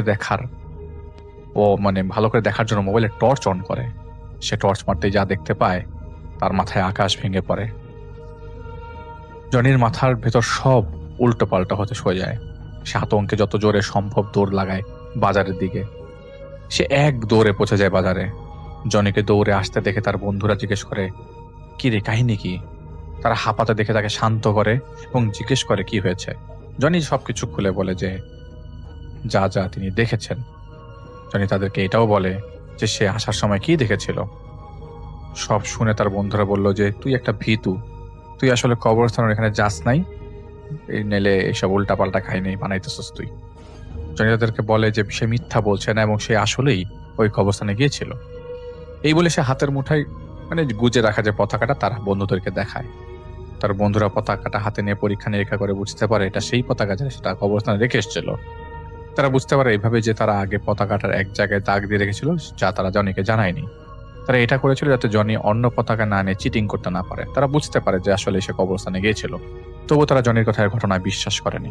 তারা মনে করে যে জনি তাদেরকে ভয় দেখানোর জন্য সব বলছে। তারা জনিকে বলে যে বাজি জিতছস, ঠিক আছে, তো নাটক করার দরকার নাই। তারা জনিকে বলে কালকে তোর বাজির টাকা পেয়ে যাবি। এটা বলে তারা সবাই নিজের বাড়িতে চলে যায়। পরের দিন তারা বাজার দিকে জনির জন্য অপেক্ষা করতে থাকে। সকাল গড়িয়ে দুপুর হয়ে যায়, কিন্তু জনি আর আসে না। তারা জনির নাম্বার অনেকবার ফোন দেওয়া সত্ত্বেও যখন জনির ফোন বন্ধ পায়, তারা জনির বাড়িতে যায় এবং জনির নাম ধরে ডাকতে থাকে। তারা দেখে জনির মা বেরিয়ে আসে এবং ঘর থেকে বলে জনি নাকি কাল রাতে বাড়িতে ফেরেনি। জনির মা জনির নাম্বারে ফোন দেওয়ার পর ফোন বন্ধ পায়, মনে করে যে জনির ফোনে হয়তো চার্জ শেষ হয়ে গেছে এবং সে কোনো বন্ধুর বাড়িতে থেকে গেছে, কারণ এর আগেও তিনি এরকম কয়েকবার করেছিল। যখন তারা বলে যে জনিকে কালকে রাতে তাদের সাথে ছিল না, তখন জনির মা চিন্তায় পড়ে যায়। তো জনির মা জনির নাম্বারে ফোন দেওয়ার পর জনির ফোন নাম্বার বন্ধ পেয়ে আরো চিন্তিত হয়ে পড়ে। তো জনির মা ঘরের ভেতর থেকে জনির বাবাকে ডাক দেয়। জনির বাবা বাইরে আসার পর সব শুনে জনির বন্ধুদেরকে বলে গতকাল রাতে কি হয়েছিল। তো জনির বন্ধুদের বাধ্য হয়ে তারা বাবা মাকে সবকিছু বলতে বাধ্য হয়। তারা এটাও বলে জনি কবরস্থান থেকে বেরিয়ে আসার সময় কি দেখেছিল। সব শুনে তারা সবাই এবং গ্রামের আরো কয়েকজন মিলে থাকে সেই কবরস্থানে যায়। তারা কবরস্থানের ভেতর সেই গাছটির কাছে যায় যে গাছটিতে তারা পতাকা বেঁধে এসেছিল। তারা গাছটির কাছে গিয়ে দেখতে পায় জনির মৃতদেহ গাছটির গোড়ায় পড়ে আছে। তার চোখ খোলা এবং মুখে ভয়ের ছাপ। মূলত জনি তার বন্ধুদেরকে বলেছিল যখন সে তার হাত থেকে পড়ে যাওয়া পতাকাটি নিতে আবার কবরস্থানে ঢোকে এবং যখন সেই পতাকাটি নেওয়ার জন্য সামনে ঝোঁকে, তখন সে নিজেকেই সেখানে মৃত অবস্থায় দেখতে পায়। পরে তাকে সেই কবরস্থানেই কবর দেওয়া হয়? আমার বাড়ি রাজেন্দ্রপুরে, গাজীপুর পার হয়ে রাজেন্দ্রপুর। পড়াশোনা ঢাকাতেই করেছি, কিন্তু চাকরির সুবাদে আমাকে চলে যেতে হয় পাবনায়। পাবনা সদরেই একটা ফার্মে চাকরি হয়েছিল আমার। পাবনা শহরটি আমার কাছে সম্পূর্ণ অপরিচিত ছিল, কোনো আত্মীয় স্বজন কেউ ছিল না তেমন পরিচিত। তাই এক প্রকার বাধ্য হয়েই সেখানে একটা মেসে আমি ভাড়া উঠলাম থাকার জন্য। বেশ ভালোই চলছিল আমার দিনকাল। সকাল হলেই অফিসে চলে যেতাম, বিকেলে ফেরার পথে বেশ খানিকক্ষণ ঘুরে দেখতাম পাবনা শহরটা, তারপর একটা সময় চলে আসতাম। সঙ্গত কারণে মেসের নাম এই মুহূর্তে আমি বলছি না। খুব ছোট ছিল মেসটা, দোতলা ছোট একটা বাড়ির মতো। সব মিলিয়ে 9টার মতো রুম ছিল, উপরে এবং নিচে। নিচে আমি যে রুমটাতে থাকতাম সেই রুমেই আমার সাথে আরো 2 জন থাকতো। সমস্যা ছিল একটাই, যে মেসে ইলেকট্রিসিটি বারবার চলে যেত। গরমে ওই রুমে থাকার মতো কোনো অবস্থায় থাকতো না। তাই অনেকদিন ধরেই আমি ভাবছিলাম যে ওই ম্যাচের উপরের কোনো একটা রুম আমি ভাড়া নিতে পারি কিনা। এমনটা যখন ভাবছিলাম, হঠাৎ করেই ঈদের একটা বড় ছুটি চলে আসে। আমিও ঢাকায় চলে আসি। ততদিনে অনেক কিছু ঘটে যায় সেই পাবনা শহরের ছোট্ট মেসটাতে। ঈদের ছুটি কাটিয়ে যখন আবারও চাকরিতে জয়েন করলাম, খুব অবাক হয়ে লক্ষ্য করলাম যে দোতলার পশ্চিম পাশের একেবারে কোণার রুমটা তালাবদ্ধ। দেখেই মনে আনন্দ খেলে গেল, যে ভাবলাম ওই রুমটা হয়তো ছেড়ে দেওয়া হয়েছে। মেসটা যে দেখভাল করতো চুনু মিয়া, তার সাথে যোগাযোগ করে বললাম আমি ওই রুমটা ভাড়া নিতে চাই। কথা শুনে তিনি এমন অদ্ভুতভাবে আমার দিকে তাকালেন যেন মনে হচ্ছিল খুব বড় ধরনের কোনো অপরাধ করে ফেলেছি। তাই আমি তাকে অনেক বুঝিয়ে বললাম যে ওই রুমটাতে আমি একাই থাকবো, কিন্তু চুনু মিয়া কিছুতেই রাজি হচ্ছিলেন না। কি যেন একটা বলতে চাচ্ছিলেন, কিন্তু তারপরেও তিনি বললেন না। শেষ পর্যন্ত আমার প্যারাপেরিতে তিনি রাজি হলেন, আর এখান থেকেই ঘটনার শুরু। সেদিন আমার যত মালপত্র ছিল, মালপত্র বোঝাতে একটা ছোট্ট বুক সেলফ, একটা খাট, একটা খাট নিয়ে আমি ঝটপট উঠে গেলাম, কারণ 2 জনের সাথে রুম শেয়ার করে থাকাটা দায় হয়ে পড়েছিল তখন। পশ্চিম দিকের একবারে কোণার ওই রুমটা মোটামুটি বড়ই বলা চলে। বড় 2টি জানালাও রয়েছে। নিজের মতো করে পুরো ঘরটা আস্তে আস্তে ঝাড় দিয়ে সাজালাম। সেদিন আর অফিস যাওয়া হলো না, এতটাই ক্লান্ত ছিলাম, কখন যে ঘুমিয়ে গেছি নিজেই জানি না। সকালে উঠে তড়িঘড়ি করে রেডি হয়ে চলে গেলাম অফিসে। বিকেলে ফেরার পথে ভাবলাম ঘরের জন্য টুকিটাকি কিছু জিনিস নিয়ে যাই। যদিও একা থাকি, তারপরেও তো বাজার থেকে হালকা পাতলা কিছু জিনিস কিনলাম। তার মধ্যে ছিল একটা বড় আয়না। ছোটবেলা থেকে আমার আয়না দেখার প্রচন্ড শখ ছিল, তাই বাজার থেকে বড় দেখে একটা আয়না কিনে আনলাম। দরজা খুলে যখন আমি ভিতরে ঢুকছি তখন প্রায় রাত 8টা বাজে। হঠাৎ করেই কেমন যেন গরম একটা বাতাস লাগলো এসে গায়ে। একটু অবাক হলাম আমি। পরক্ষণে মনে হলো এই গরমের দিনে তো গরম থাকবেই, তাছাড়া সারাদিন ঘরের দরজা জানালা বন্ধ ছিল। কিন্তু আমার অবাক হওয়া তখনও খানিকটা বাকি ছিল। ঘরের আলো জ্বালতেই যে জিনিসটা আমার চোখে এসে পড়লো তাতে আমি খুব অবাক হলাম। বলা চলে আমি কিছুটা বিস্মিত হলাম। যতদূর আমার মনে পড়ে, আমি পুরো ঘরটা সকালে গুছিয়ে গিয়েছিলাম। আমার এটা ছোটবেলার অভ্যাস, কখনো কোনো ঘর আমি ধুলো ময়লা রাখি না। কিন্তু দেখে মনে হচ্ছে কে যেন ঘরটাকে এলোমেলো করে রেখেছে। চোর ঢুকিনি তো। সবকিছু তন্ন তন্ন করে খুঁজে দেখলাম যে সবকিছু ঠিক আছে। তাহলে ঘরটা এলোমেলো কে করলো? কেমন যেন একটা অদ্ভুত খটকা লাগলো মনের মধ্যে। ঘরটা এলোমেলো হলো কি করে? চুনু মিয়াকে ডাকতে নিচে চলে গেলাম। চুনু মিয়া, যিনি মেসের পরিচালক ছিলেন, চুনু মিয়া বাড়ি ছেড়ে চলে গেছে এবং বেশ কিছুদিন তিনি আর আসবেন না। এটা আর এক যন্ত্রণা। আমি প্রতিদিন বাইরে থেকে খাবার নিয়ে আসি, তাই খেয়ে দিয়ে একটা বই নিয়ে শুয়ে পড়লাম। কখন যে চোখ বন্ধ হয়ে গেছে বুঝতেই পারিনি। মাথার পাশে দক্ষিণের জানালাটা খোলাই ছিল। মিষ্টি একটা বাতাস আস্তে আস্তে করে আসছিল। অবচেতন মনে আমি টের পাচ্ছিলাম বাতাসটা আস্তে আস্তে হালকা হচ্ছে। রাত তখন কটা বাজে আমি এখনো জানি না, তবে হঠাৎ করে মনে হলো কি যেন একটা এসে আমার মাথার ঠিক পেছনে সেই দক্ষিণের জানালায় দাঁড়িয়ে আছে। কেমন যেন একটা স্বরে আর্তনাদ করছিল, এমন একটা কান্না যেন হৃৎপিণ্ড ভেদ করে ঢুকে যাচ্ছিল। আধ ঘুম আধ জাগরণে আমি পরিষ্কার শুনতে পেলাম 10 থেকে 12 বছরের একটা ছোট্ট মেয়ে জানালার গ্রিল ধরে হু হু করে কাঁদছে। হঠাৎ করে ঘুম ভেঙে গেল। ঘুম ভেঙে জানালাতে তাকিয়ে দেখি কই কিছু তো নেই। পরিষ্কার বুঝতে পারলাম যে এটা আমার কল্পনা ছাড়া আর কিছুই না। কিন্তু কেন যেন মনে হলো যে কল্পনা তো নয়, কারণ বাইরে এক ফোঁটা বাতাসের বিন্দু মাত্র চিহ্ন নেই। কিন্তু আমি পরিষ্কার দেখলাম আমার জানালার পাশে যে বড় তেঁতুল গাছটা আছে তার একটা ডাল কেমন যেন হালকা নড়ে উঠল। হতে পারে রাতে কোনো একটা পাখি এটাকে বসেছে। 10-5 না ভেবে আবারও শুয়ে পড়লাম এবং ঘুমিয়ে গেলাম গভীর ঘুমে। সকালে উঠেই যথারীতি মুখ হাত ধুয়ে দ্রুত বেরিয়ে পড়লাম অফিসে। কিন্তু অফিসে গিয়ে সারাদিন মনের মধ্যে শুধু একটা খটকাই লাগলো, গত রাতে কি আমি স্বপ্ন দেখছিলাম না সেটা বাস্তবে কিছু ছিল। এমনটা যখন ভাবছি তখন হঠাৎ করে মনে পড়লো আমি কি গতকাল ঘরটা গুছিয়ে এসেছিলাম। তখন মনে পড়লো হ্যাঁ, ঘর তো আমি গুছিয়ে রেখেছিলাম। সেদিন একটু তাড়াতাড়ি করে অফিস থেকে বের হলাম। বের হতে আচমকা এমন কাল বৈশাখী ঝড় নামলো, সেই ঝড় থামতে থামতে প্রায় রাত 10টা। যতক্ষণে আমি মেসে ফিরেছি সবাই ততক্ষণে ঘুমিয়ে পড়েছে, কারেন্টও নেই। ভাগ্য ভালো যে নিচ থেকে বুদ্ধি করে মোমবাতি কিনে এনেছিলাম। দরজা খুলে আমি ভিতরে ঢুকবো, ঠিক তখন আবার সেই গরম হালকা হাওয়া। কিন্তু আজ খুব অবাক হলাম, কারণ এত বৃষ্টির ফলে চারপাশটা প্রচুর ঠান্ডা হয়েছিল। তাহলে এই গরম বাতাস যে ঘোর দৌড় তো বন্ধ ছিল, ঘরের দরজাও তো বন্ধ ছিল, গরম বাতাস কোত্থেকে আসলো? ভেতরে বাতাসটা গরম হতেই পারে, কিন্তু মোম জ্বালিয়ে যখনই আমি বিছানাটার দিকে তাকালাম মনটা কেমন যেন মরছে গেল। কেমন যেন একটা ভয় এসে আমার ভিতরে গ্রাস করলো। মনে হচ্ছিল পুরো বিছানাটা কেউ যেন দুমড়ে মুচড়ে রেখেছে। কিন্তু এমন তো হবার কথা নয়। সেদিন ক্ষুধাও লাগেনি ভালো করে, তাই আমি ঝটপট শুয়ে পড়ি।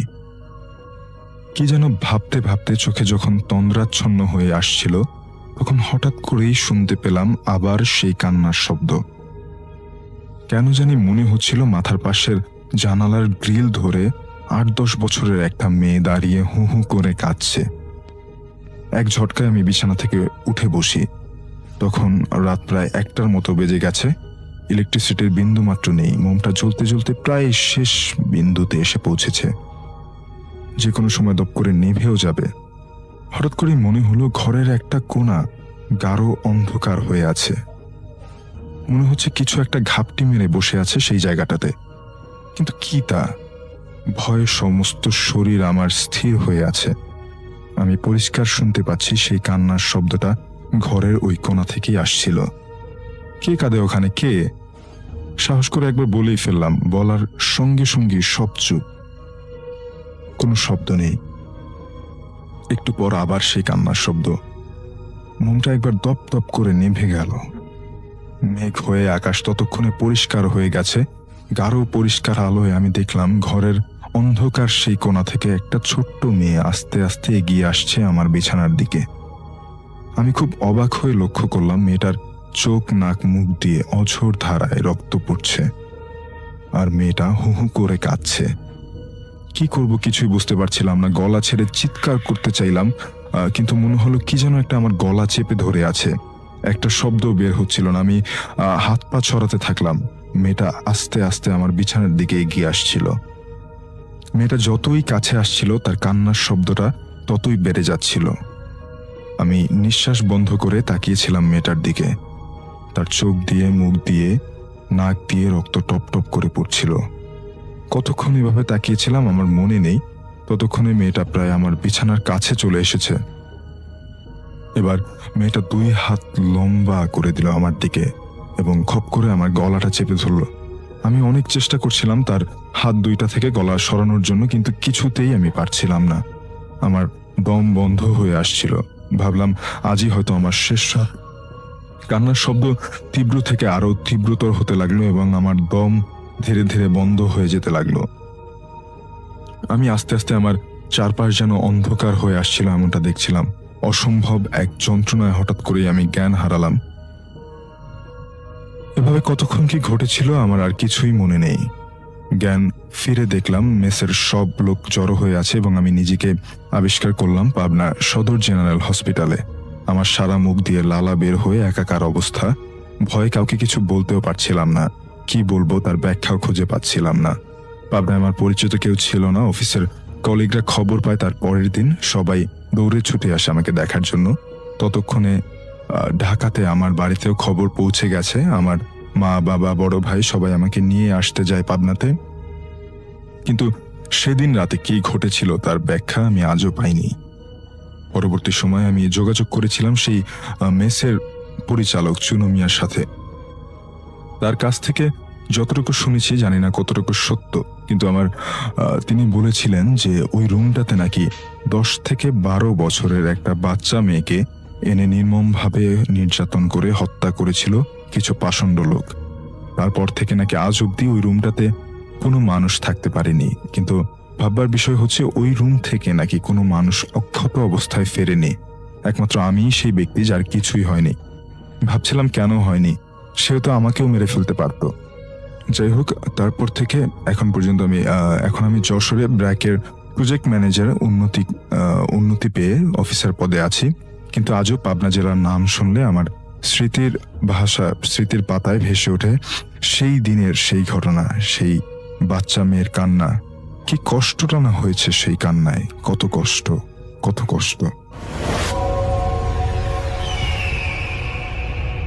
আসসালামু আলাইকুম রাসেল ভাই, আশা করছি আপনি ভালো আছেন। রাসেল ভাই, আমি শাকিল আহমেদ লালমনিরহাট জেলার একটি প্রত্যন্ত গ্রাম থেকে আপনাকে ঘটনা পাঠাচ্ছি। রাসেল ভাই, আজকে আমি যেই ঘটনাটি আপনার সঙ্গে শেয়ার করতে যাচ্ছি সেটি আমাদের গ্রামের বহু বছর পুরনো একটি ঘটনা। এই ঘটনাটি এতটাই ভয়ানক ছিল যে আজও গ্রামের বয়স্ক মানুষরা রাত্রের বেলায় সেই জায়গার নামটা পর্যন্ত উচ্চারণ করতে দ্বিধাদ্বন্দ্বে পড়ে যায়। যাই হোক, সরাসরি ঘটনায় চলে যাচ্ছি। ঘটনাটা আজ থেকে প্রায় 25 বছর আগের একটা ঘটনা। আমাদের গ্রামের পশ্চিম পাশে ছিল একটা বিশাল বড় ফাঁকা মাঠ। এত বড় ফাঁকা মাঠ যেটা প্রায় 25 থেকে 30 বিঘা জমির মতো আর কি ফাঁকা মাঠ। তো এই মাঠটার মাঝখানে অদ্ভুতভাবে দাঁড়িয়ে ছিল একটা তাল গাছ। গাছটা একদমই সাধারণ নয়, লোকমুখে প্রচলিত ছিল গাছটার বয়স প্রায় 100 বছরেরও বেশি। আর এই গাছটা আসলে কিভাবে এখানে কে লাগিয়েছে বা কিভাবে বড় হলো এটা কেউ জানে না।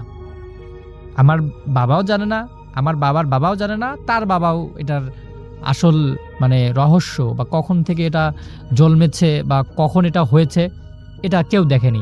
শুধু সবাই এতটুকুই বলে যে জন্মের পর থেকে আমি এই গাছটা দেখে এসেছি। আর গাছটা ছিল অস্বাভাবিকভাবে লম্বা, চারপাশে আর কোনো গাছগাছালি একদমই ছিল না।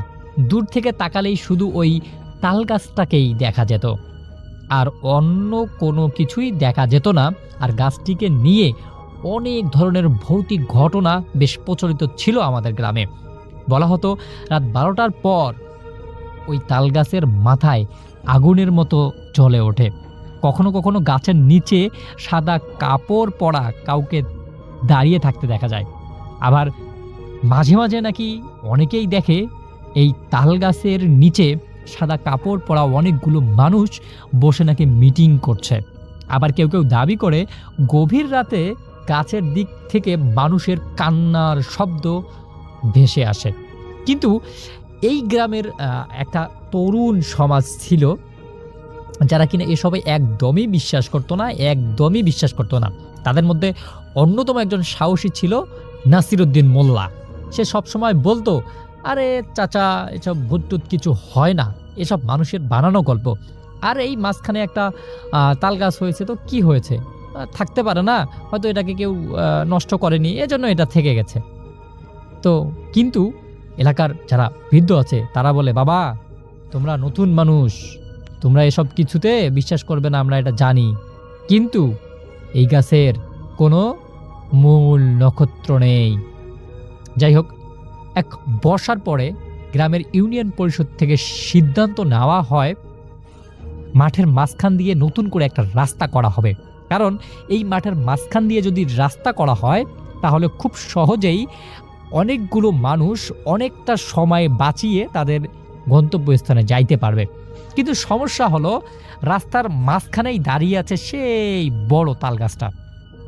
অনেকেই আপত্তি জানায় যে এই তাল গাছটা কেটে ফেলানো হবে, এই তাল গাছটা রেখে কোনো লাভ নাই, তাল গাছটা আমরা কেটে ফেলি। কিন্তু বয়স্ক লোকেরা বলে, গাছটা কাটিস না রে, গাছটা কাটিস না, এই গাছটা কাটলে তোদের বিপদ হবে। কিন্তু কারো আর কোনো কথা শোনা হয় না। অবশেষে সবার পরামর্শ নিয়ে নবীন প্রবীণ সবাইগুলো মিলে এক সকালে কয়েকজন শ্রমিক এসে এই বট গাছটা কাটতে শুরু করে। প্রথম অবস্থায় সব কিছুই স্বাভাবিক ছিল, কিন্তু প্রথম কুড়াল মারার পরেই শুরু হয় অদ্ভুত রকমের একটা ঘটনা। ঘটনাটা এরকম যে ওই গাছটা কাটার আগে আকাশ ভালো ছিল, সব কিছুই একদম পরিষ্কার দেখা যাচ্ছিল, কিন্তু এই গাছটার মধ্যে কুড়াল মারার পরেই শুরু হয় প্রচণ্ড রকমের ঝড়ো বাতাস, ধুলো উঠতে থাকে। শ্রমিকদের একজন ছিল খুবই ভুতুড়ো টাইপের, এবং এটা দেখার পর সে ভয়ে তার কাজ বন্ধ করে দেয়। কিন্তু ওই যে গ্রামের যুবক নাসিরুদ্দিন মোল্লা, সে হাসতে হাসতে বলে, বাতাস বইলেই কি ভূত হয় নাকি? ভূত কি বাতাস হয়ে আসছে নাকি? কোনো বিরতি হবে না, এই গাছ আজকে কাটানো হবে, এই গাছটাকে আমরা আজকে কাটবই। এরপর প্রায় 3 ঘন্টা সেই গাছটাকে কাটা হয়। 3 ঘন্টা পর হঠাৎ করে একটা সময় গাছটা ধপ করে মাটিতে পড়ে যায়, পুরো মাটিটা কেঁপে ওঠে। আর ঠিক তখনই আশেপাশে থাকা কয়েকজন দাবি করে গাছটা পড়ার মুহূর্তে তারা একটা বিকট রকমের চিৎকার আর আকাশ থেকে এক ধরনের বিজলি দেখতে পেয়েছিল, যেন কেউ প্রচণ্ড আর্তনাতে কান্না করছে। কিন্তু আশেপাশের কোনো মানুষ ছিল না, কোনো কিছুই ছিল না। এরপর সেই গাছটাকে একটা পরিচিত কাঠুরিয়ার কাছে বিক্রি করে দেওয়া হয়। সেদিন সন্ধ্যার পর থেকেই শুরু হয় সেই গ্রামে অদ্ভুত রকমের কিছু ঘটনা। প্রথম রাতেই গাছ কাটার শ্রমিকদের একজন অসুস্থ হয়ে পড়ে। সে দাবি করে ঘুমের মধ্যে একটা লোক, লম্বা কালো মানুষ, তার বুকের উপরে এসে বসেছিল। লোকটা নাকি বরাবর বলছিল, আমার ঘর কেন ভাঙলি, কেন আমার ঘর ভাঙলি, আমি কি দোষ করেছিলাম? তার 2 দিন পর আর এক শ্রমিক কাজ করতে গিয়ে গাছ থেকে পড়ে আহত হয়ে যায়। তার 1 সপ্তাহ পর 3য় শ্রমিক রহস্যজনকভাবে নিখোঁজ হয়ে যায়।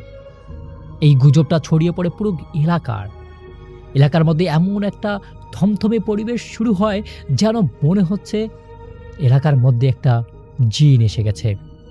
কিন্তু নাসির মোল্লা তখনও হাসাহাসি করত, বলতো আসলে মানুষগুলো পাগল হয়ে গেছে, কি একটু হয়েছে না হয়েছে সেটা নিয়ে হইচই শুরু করে দিয়েছে।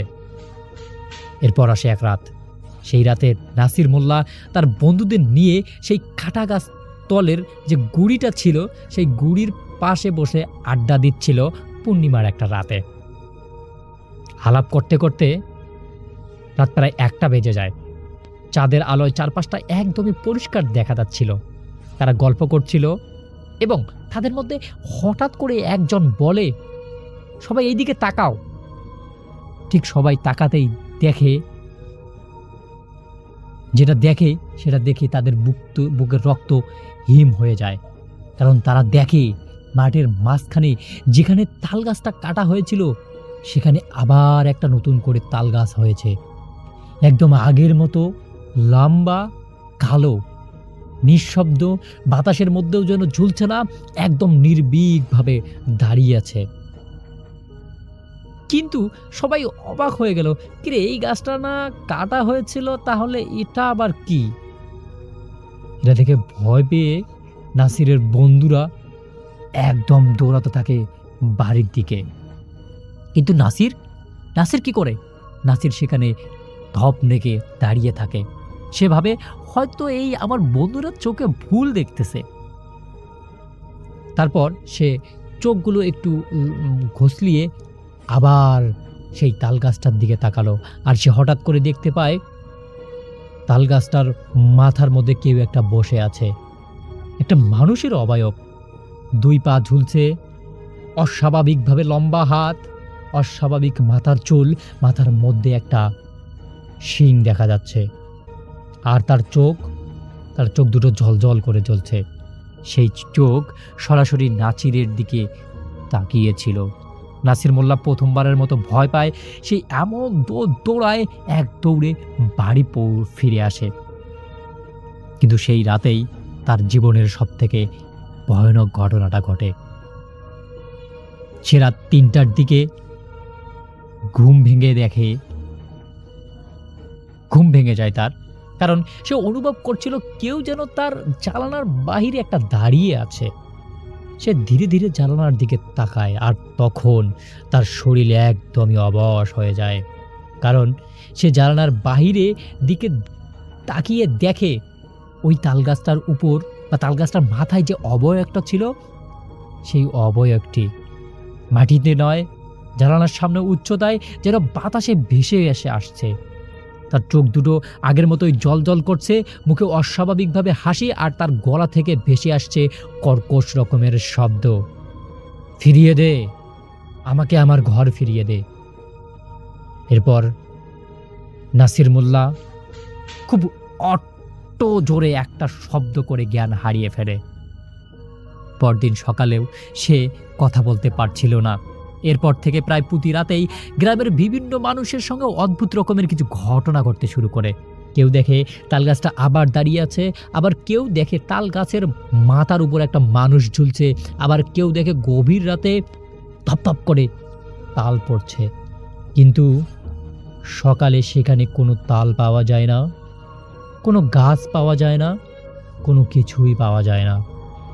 সবথেকে ভয়ঙ্কর ঘটনাটা ঘটে একটা আমাবস্যার রাতে। গ্রামের এক বৃদ্ধ লোক ফজরের নামাজ পড়ার জন্য যাচ্ছিল সেই যে নতুন রাস্তাটা করা হয়েছিল তালগাছ কেটে, সেই রাস্তাটা দিয়ে। তিনি মাঠের পাশ দিয়ে যাওয়ার সময় দেখতে পান কাটা তালগাছটার গুড়ির চারপাশে কয়েকটা কালো অবয়ব দাঁড়িয়ে আছে। তারা সবাই নিচু গলায় কিছু একটা বলছে, যেন কোনো অজানা ভাষায় কথা বলছে। বৃদ্ধ ভয়ে সেখান থেকে পালিয়ে বাড়ি ফিরে আসেন এবং এই ঘটনাটা সবাইকে বলেন। সবাই জিনিসটাকে অনেক বেশি গুরুত্ব সহকারে দেখে এবং এলাকার গণ্যমান্য ব্যক্তি এবং এলাকার যে মেম্বার চেয়ারম্যান ছিল তাদেরকে ডেকে নিয়ে আসা হয়। তারা এসে বলে, তাহলে এটাকে আমরা কি সমাধান করব এখন? এরপর একজন খুবই দক্ষ কবিরাজকে নিয়ে আসা হয় সেই গ্রামে। কবিরাজ এসে সবাইকে ডাক দেন এবং সবার উপরে অদ্ভুত রকমের একটা পানি এবং অদ্ভুত রকমের একটু ধুলো ছিটিয়ে দেন। দেওয়ার পরে ওই যে শ্মশান ঘাটটা ছিল, সেই ওই যে একটা তাল গাছ ছিল, সেই তাল গাছের স্থানে একটা মসজিদ বানিয়ে দেওয়ার জন্য সবাইকে বলেন এবং এরপরে সেখানে একটা মসজিদ বানিয়ে দেওয়া হয়। এরপর আশেপাশে অনেক দোকানপাট হয়। এখন জায়গাটা ভালো আছে, সব কিছু ঠিকঠাক আছে। তো রাসেল ভাই, ঘটনাটা অনেক দিন আগের। আমি আসলে ঘটনাটা আমার দাদুর মুখ থেকে শুনেছিলাম, তো আজকে ভাবলাম যে আপনার সঙ্গে শেয়ার করি। যদি ঘটনাটা ভালো লাগে তাহলে শেয়ার করবেন। তো এখন আমি আপনাদেরকে একটি ছোট্ট কাহিনী শোনাবো, যেটা আমার সাথে শেয়ার করেছিল র্যাচিনো আন্ডারউড নামে একজন আমেরিকান, এবং তার নানা বাড়ি ছিল অ্যালাবামা। এবং সে অ্যালাবামার একটি কাহিনী আমাকে বলেছিল, বার্মিংহ্যাম অ্যালাবামার কাহিনী। এবং র্যাচিনোর এক মামা ছিল, তার শখ ছিল মাছ ধরা। সে প্রায় ফিশিং পোল নিয়ে মাছ ধরতে যেত, এবং যেটা হতো তার কাজকর্ম খুব একটা মানে সুবিধার ছিল না, দিনে দুপুরে সে ঘুরে বেড়াতো। আর এই কারণে তার র্যাচিনোর নানা তাকে খুবই মানে অপছন্দ করতো এবং বকাবকি করতো, অনেক কিছু বলতো, এবং সে মানে একটু ভবঘুরে টাইপের ছিল আর কি। তো র্যাচিনোর মামার এই অভ্যাসটা মানে রয়ে যায়। তো সে মাছ ধরা তার খুব শখ। সে একদিন সন্ধ্যার সময়, তখন অলরেডি দুপুর পেরিয়ে গেছে, এবং সে সন্ধ্যার দিকে সে বাসা থেকে ফিশিং পোল নিয়ে আর তার সাথে বাকেট নিয়ে সে বেরিয়ে যায় নিজের বাবাকে অলক্ষ্যে, তার বাবা যাতে তার না দেখে, কারণ ফিশিং পোলটা তার বাবা খুব রাগ করে তার ফিশিং পোল ধরলে। তো সে সেটা আসলে মানে অগ্রাহ্য করে এবং সে ফিশিং পোল নিয়ে এবং বাকেট নিয়ে বেরিয়ে যায়। তো বেরিয়ে নিয়ে সে হাঁটতে থাকে। হাঁটতে হাঁটতে যেটা করে, সে জানে যে সেখানে একটা নদী আছে, নদীর অংশ আছে। সেই নদীর অংশটা পেতে গেলে তাকে যেটা করা লাগবে যে একটা বিশাল উডস আছে, এবং সেই উডস বলতে বড় একটা জঙ্গল বা গাছের জঙ্গলই বলা যায়, সেটাকে ফরেস্টকেই উডস বলে। তো সাধারণত ফরেস্টকে উডস বলে, বাট ছোট অংশগুলোকে উডস বেশি বলে আর কি, যেখানে ফরেস্টের একটা ছোট অংশ থাকে। তো সে জানে একটা বিশাল উডস আছে, বিশাল ফরেস্টের মতো আছে। সেটা পার হয়ে গেলে একটা বাড়ি পড়ে। সেই বাড়িটা একসময় এক সাদার ছিল এবং একজন শ্বেতাঙ্গর ছিল, এবং সে ওই বাসাটাকে বেশ অনেক একর জায়গা নিয়ে সে বাসাটাকে রাখতো এবং সেখানে সে ফার্মিং করত। এবং সেই শ্বেতাঙ্গর বাসায় অনেক রকমের মানুষ কাজ করতো, এবং শ্বেতাঙ্গ লোকটা মানে একটু রুড প্রকৃতির ছিল এবং সে মানে অন্যরকম ছিল। তো পরবর্তীতে কিছু একটা আনসেটেলড ব্যাপারে সে মারা যায় এবং তার পরিবার সেই বাড়িটাকে ওইভাবেই ফেলে রাখে। বাড়িটার আসলে খুব একটা যত্নার্থে কিছু করা হয়নি এবং সেটার কোনো ডিসিশনও হয়নি, এইটা ওইভাবেই পড়ে আছে। এটা নিয়ে সম্ভবত কেস চলছে। তো যাই হোক, সেই বাড়িটা মোট কথা একটা আনসেটেলড একটা প্রপার্টি, সেখানে সেই বাড়িটা আছে উডসের পরে, এবং সেটার পর দিয়ে, এবং বাড়িটা কিন্তু অনেক পুরনো একটা বাড়ি, যেটার পরবর্তীতে রিনোভেশনও হয়নি। যাই হোক, সেই বাড়ির পরে সেই বাড়ির পরে উডসের আরেকটা অংশ আছে, এবং তারপরই হচ্ছে সেই নদীর অংশটা। তো রাইচিনোর মামা যে ছিল সে চিন্তা করে যে আমি এখন এই জায়গায় গিয়ে মাছ ধরলে সবচেয়ে ভালো হয়, এবং সবাই বলে যে সেখানে অনেক বড় বড় ব্যাস লার্জ মাউথ ফিশ পাওয়া যায়, এবং অনেকে সেখানে অনেক বড় বড় ব্যাস মাছ ধরেছে, এবং ব্যাস মাছ ওই জায়গাটার জন্য মানে ব্যাস মাছের জন্য ওই জায়গাটা বেশ বিখ্যাত। যারা মাছ ধরে তারা ওই জায়গায় ব্যাস শিকার করতে হলে ওই অংশটায় যায় এবং ভালো মাছ পায়। এমনকি অনেকে নাকি 15 কেজি বা 15 পাউন্ড 14 পাউন্ড এরকম ওজনেরও মাছ ওখানে পেয়েছে। তো যাই হোক, র্যাচিনোর মামাও খুব ইন্টারেস্টেড হয়ে যায় যে সে আজকে যাবে, কারণ সে তাদের লোকাল যেই আশেপাশের যেই অংশগুলো সেখানে মাছ ধরেছে, সেখানে সে গ্রাস কার্প ছাড়া আসলে তেমন কিছু পায়নি। তো সুতরাং তার আগ্রহ হচ্ছে এই ব্যাস মাছ ধরা। তো সে কিন্তু সন্ধ্যার সময় বেরিয়েছে, তখন অলরেডি অন্ধকার হয়ে যাচ্ছে চারিপাশে, বেশ অন্ধকার হয়ে আসছে, মানে ঘনিয়ে আসছে, আলো অনেকটাই পড়ে গেছে। তো সেই সময় বেরোলো। যখন সে হেঁটে হেঁটে উডসের কাছে গেছে, তখন তার একবার মনে হলো যে আসলে একা যাচ্ছি কেন, যদি আমার ফ্রেন্ডকে নিয়ে যেতাম। তার এক ফ্রেন্ড ছিল নিকোলাস, তাকে সাথে নিয়ে যেতে পারলে তার জন্য ভালো হতো। একবার ভাবলো সে, কিন্তু সে ভাবলো আমি অনেক দূর চলে আসছি, এখন আমাকে জাস্ট উডসের মধ্যে ঢুকতে হবে, উডসের হাঁটা পথ ধরে হেঁটে যাবো সামনে, অ্যান্ড দেন ওই প্রপার্টি ক্রস করলেই তারপরেই তো একটা উডসের ছোট অংশের পরেই হচ্ছে সেই নদীর অংশ, সেখানে আমি পৌঁছে গেলেই তো মাছ ধরবো, and on the way back আমি চলে আসবো সুন্দর। সো সে এতটা চিন্তা করছে না। সো সে হাঁটা দিল এবং সে উডসে ঢুকে গেল। সে যখন উডসে ঢুকছে তখন কিন্তু অন্ধকার একদম ঘনায় আসছে, এবং সে শুনতে পাচ্ছে পাখির ডাক, পাখি যে ডাকছে সন্ধ্যাকালীন পাখির ডাক, এবং এগুলো শুনতে পাচ্ছে। সো ঢুকে সে নিজের মনে চিন্তা করছে, এবং তার কানে ওয়াকম্যান ছিল, ওয়াকম্যান দিয়ে গান শুনতো তখনকার সময়। সে ওয়াকম্যানের সে গান শুনছে আর সে যাচ্ছে। তো একটা সময় অন্ধকার হয়ে আসলো সামনে। সে মোটামুটি তার সাথে ফ্ল্যাশ লাইট ছিল, সে ফ্ল্যাশ লাইটের আলো মেরে মেরে এগিয়ে যাচ্ছে, এবং যেতে যেতেই সে দেখলো যে আকাশে বড় চাঁদ উঠলো এবং চাঁদের আলোতে পুরো উডস ছেয়ে গেল। উডসের পাতা খুব একটা ছিল না, ডালগুলাই মেইন, এবং সেখানে সে আলোটা কিন্তু উডসেও ঢুকছে এবং বেশ লাগছে তার কাছে। সে মনে করলো ওয়েল, আমি একটা মানে মানে কঠিন ডিসিশন নিয়েছি আজকে। আসলে এরকম ডিসিশন নেওয়াটা আমার জন্য পারফেক্ট ছিল আজকে। মানে আমি যদি if I wouldn't have taken the decision, আমি এই মুন লাইট দেখতে পাইতাম না। অসাধারণ লাগতেছে আমার কাছে। তো র্যাচিনোর মামা এটা চিন্তা করতে করতে সামনে এগুলো, সে ফ্ল্যাশ লাইট এখন আর মারে না, দেখা যাচ্ছে সামনে সব। সো পায়ে চলা পথ ধরে সে একসময় পৌঁছে গেল সেই প্রপার্টির কাছে, সেই যে আনসেটেল প্রপার্টি। এবং সেখানে সেই উডসের পরে বেরোতে হবেই, সেই প্রপার্টিতে যেতেই হবে, কারণ সেই প্রপার্টির যে ফেন্সটা দেওয়া ছিল সেখানে, সেই ফেন্সটা ওই জায়গা দিয়ে বেশ নড়বড়ে ভাঙা টাইপের, তো অনেকেই চলাফেরা করছে, এখান থেকে বোঝা যায়। তো র্যাচিনোর মামা সেই প্রপার্টির ওই জায়গা দিয়ে ঢুকে, ফেন্সটা সেই খোলা অংশ দিয়ে ঢুকে সে হেঁটে হেঁটে পার হতে থাকে।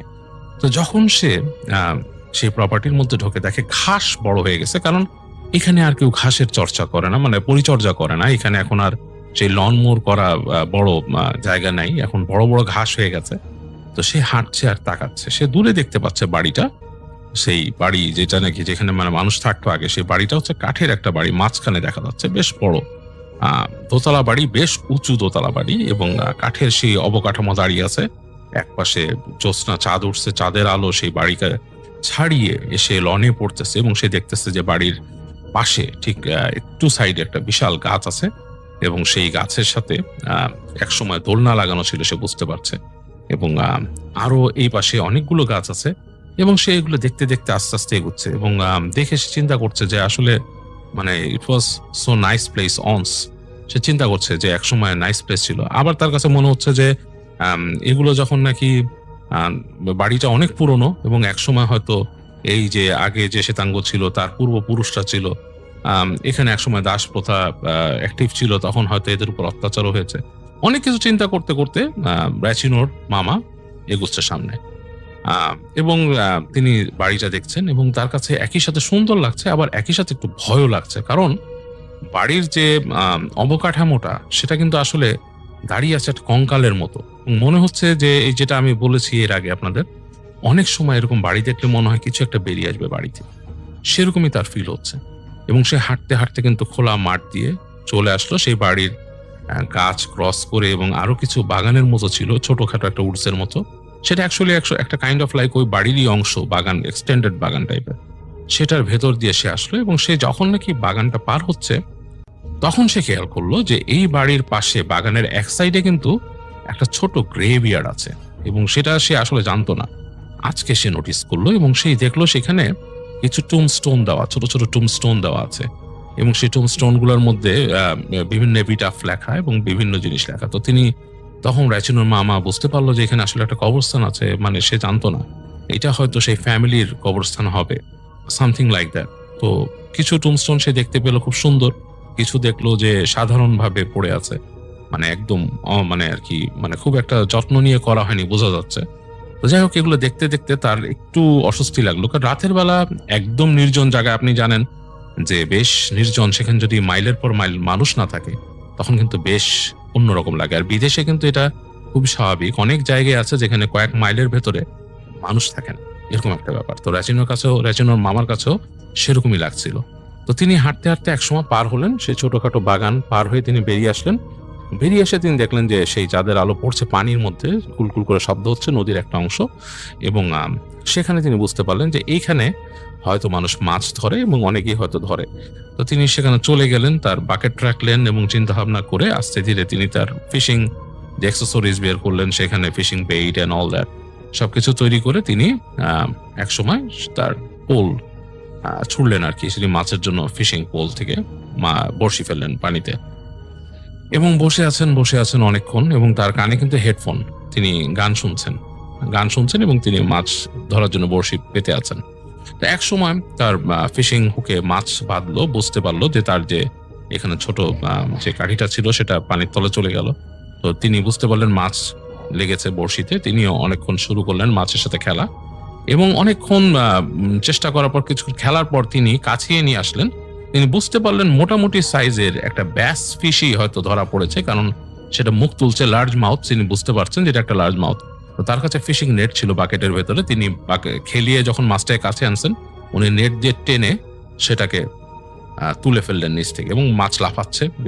উনি বেশ মজা পেয়ে গেলেন র্যাচিনোর মামা, যে ওয়েল, ফার্স্ট সাকসেস, এবং মাছটার ওয়েট হবে প্রায় 7-8 pound, so it's pretty big.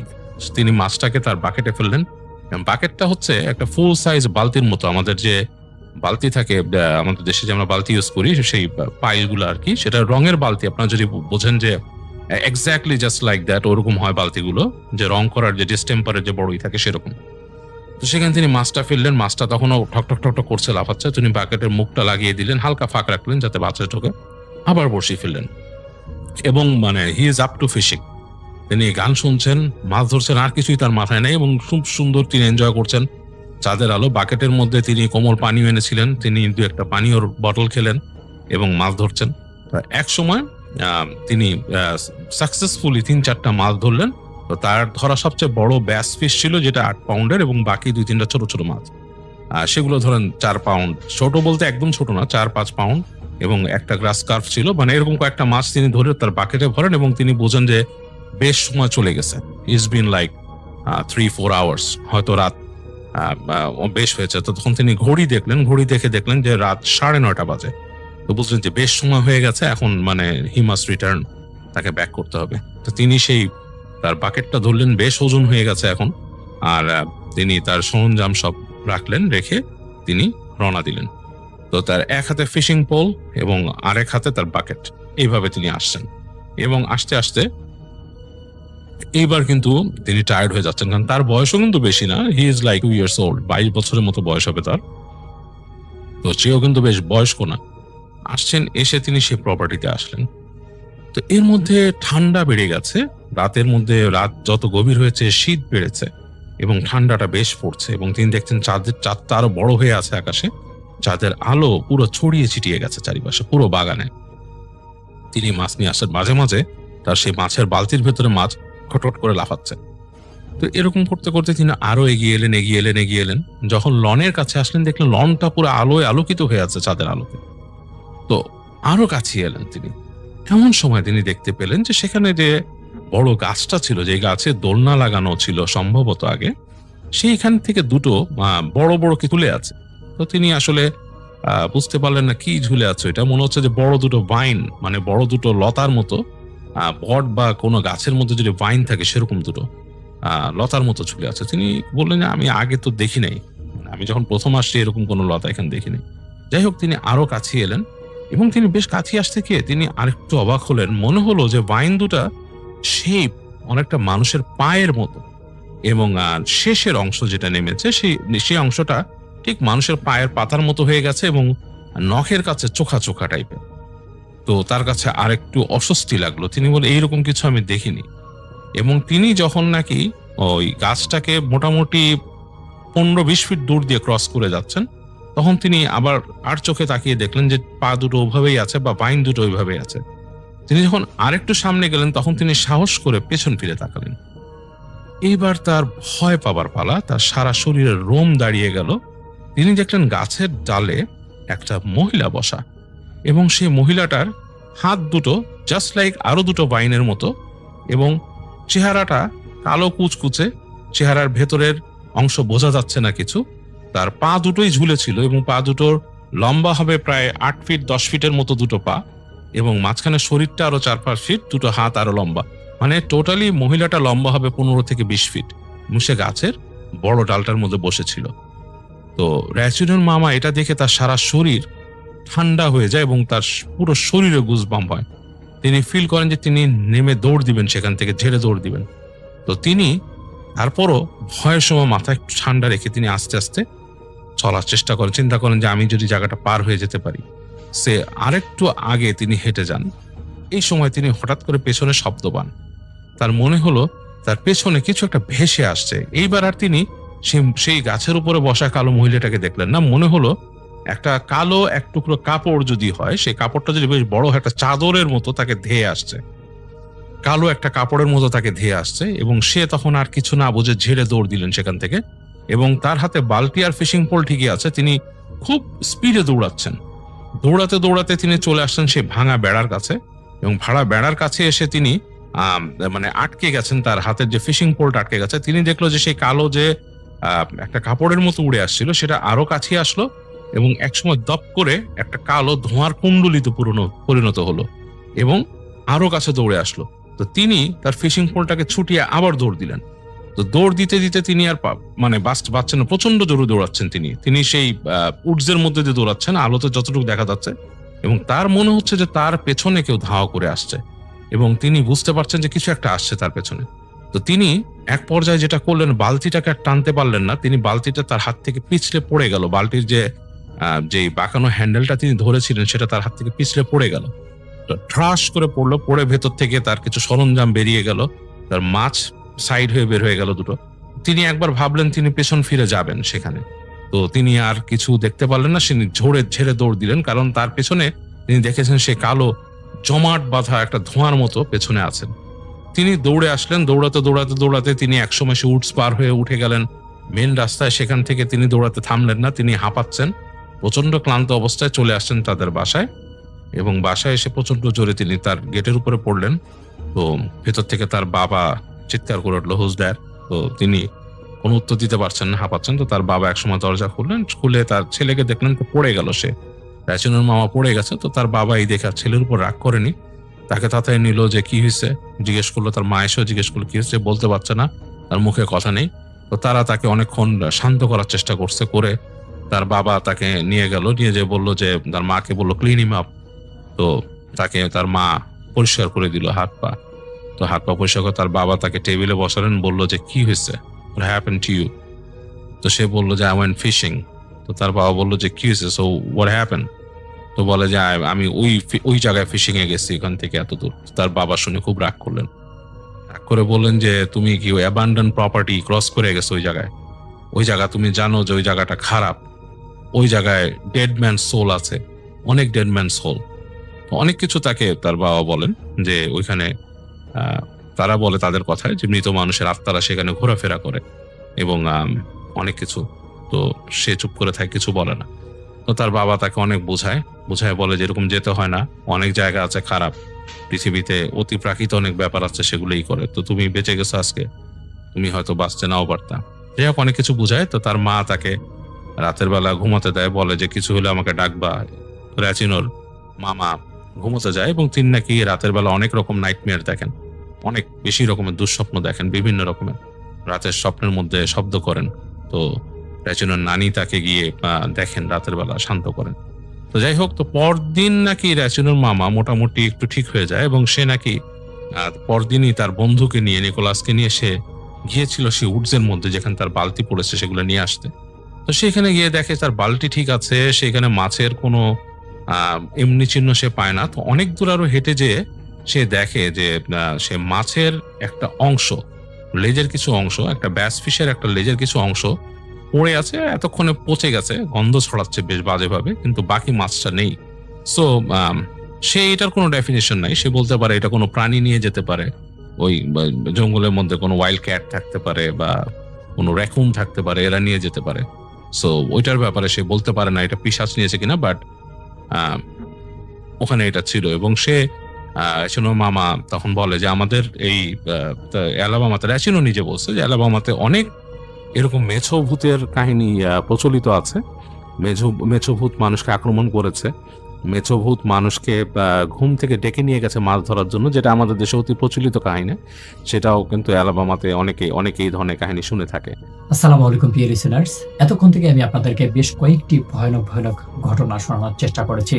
আমাদের আজকের এপিসোডের প্রথম ঘটনাটা ছিল একটা কাকতাড়ুয়ার ভয়ানক ঘটনা, যে ঘটনাটা কিন্তু গ্রামের ভৌতিক ঘটনাগুলোর মধ্যেই পড়ে। তো এই ঘটনাগুলো সহ আমরা কিন্তু আজকের এপিসোডের প্রত্যেকটা ঘটনা, প্রত্যেকটা সময়, প্রত্যেকটা ঘটনায় কিন্তু বেশ ইন্টারেস্টিং দেওয়ার চেষ্টা করেছি। এই ঘটনাগুলো কিন্তু আপনাদের কাছে শুনিয়েছে আর যে রাসেল ভাই, আর যে আফনান ভাই, ডক্টর আলিফ ভাই, আর যে শাফিন ভাই সহ আমি শাকিল আহমেদ বেশ কয়েকটি ঘটনা কিন্তু আপনাদের সঙ্গে শেয়ার করেছি। সব ঘটনাগুলোই ছিল গ্রামের ভৌতিক ঘটনা, শহরের ঘটনা। সব থেকে বেশি আমার কাছে ইন্টারেস্টিং লেগেছে প্রথমের কাকতাড়ুয়ার ঘটনাটা। কিন্তু প্রিয় লিসেনার্স, আপনার কাছে কোন ঘটনাটি সব থেকে বেশি ইন্টারেস্টিং লেগেছে, কোন ঘটনাটি সব থেকে বেশি ভয় পেয়েছেন, কোন ঘটনাটি শুনে আপনার মনে হয়েছে আপনার জীবনে বা আপনার এলাকাতে বা আপনার বন্ধু বান্ধবের জীবনে বা আপনার পরিবারের কারো জীবনের সাথে এমন কোনো ঘটনা ঘটে গেছে? যদি এমন কোনো সন্দেহ হয়, এমন কোনো ঘটনা যদি আপনারা আমাদের আজকের এপিসোডের মধ্যে পেয়ে থাকেন, তাহলে কোন ঘটনাটি সেটি কিন্তু জানিয়ে যাবেন আমাদের কমেন্ট সেকশনে। আর দর্শক, আপনাদের কাছে রিকোয়েস্ট থাকবে অবশ্যই আমাদের এই ছোট্ট চ্যানেলটিকে সাবস্ক্রাইব করবেন, পাশে আসা বেল আইকনটি অন করে রাখবেন। এবং আমাদের আজকের ভিডিওটি যদি আপনার কাছে ভালো লাগে, যদি ভিডিওর ঘটনাগুলো আপনার কাছে ভালো লাগে, তাহলে অবশ্যই ভিডিওটিতে একটি লাইক করবেন, কমেন্ট করবেন এবং আপনাদের যে বন্ধু বান্ধব, আত্মীয় স্বজন এরকম ভূতের ভয়ানক ঘটনাগুলো পছন্দ করে তাদের কাছে শেয়ার করবেন আমাদের আজকের ভিডিওটি। আর দর্শক, আপনাদের কাছে জানিয়ে যেতে চাই, আমাদের এই চ্যানেলটির মাধ্যমে আমরা কিন্তু সবসময় ভয়ানক ঘটনাগুলো কিন্তু বাছাই করে আপনাদের জন্য রেডি করি। আপনারা যদি আমাদের চ্যানেলটি ভিজিট করেন তাহলে হয়তো দেখতে পারবেন যে আমাদের চ্যানেলের প্রত্যেকটা এপিসোডের প্রত্যেকটা ঘটনা বাছাই করা সেরা ভয়ানক ঘটনাগুলো কিন্তু আমরা এপিসোডে আপলোড করে থাকি। তো প্রিয় লিসেনার্স, আপনাদের কাছে আমি রিকোয়েস্ট করব অবশ্যই আপনারা কিন্তু আমাদের চ্যানেলটি ভিজিট করে আসবেন এবং উপভোগ করবেন আপনাদের বাছাই করা সেরা ইন্টারেস্টিং, সেরা মিস্টেরিয়াস ঘটনাগুলো কিন্তু আছে আমাদের এপিসোডে। তো প্রিয় লিসেনার্স, শেষ করবো আমাদের আজকের এপিসোড। আবার দেখা হচ্ছে নতুন এপিসোডে। নতুন আরো অনেকগুলো ভয়ানক ঘটনা নিয়ে। ততক্ষণ পর্যন্ত সবাই ভালো থাকবেন, সুস্থ থাকবেন, আপনাদের সবার মঙ্গল হোক। কিন্তু আগামীকাল আবারও আমি উপস্থিত হয়ে যাচ্ছি ঠিক রাত 10টায় ইনশাআল্লাহ। ততক্ষণ পর্যন্ত সবাই ভালো থাকবেন, সুস্থ থাকবেন, আপনাদের পরিবার পরিজনকে নিয়ে সুন্দর একটি সমাজে বসবাস করার চেষ্টা করবেন ইনশাআল্লাহ। ভালো থাকবেন। আল্লাহ হাফেজ।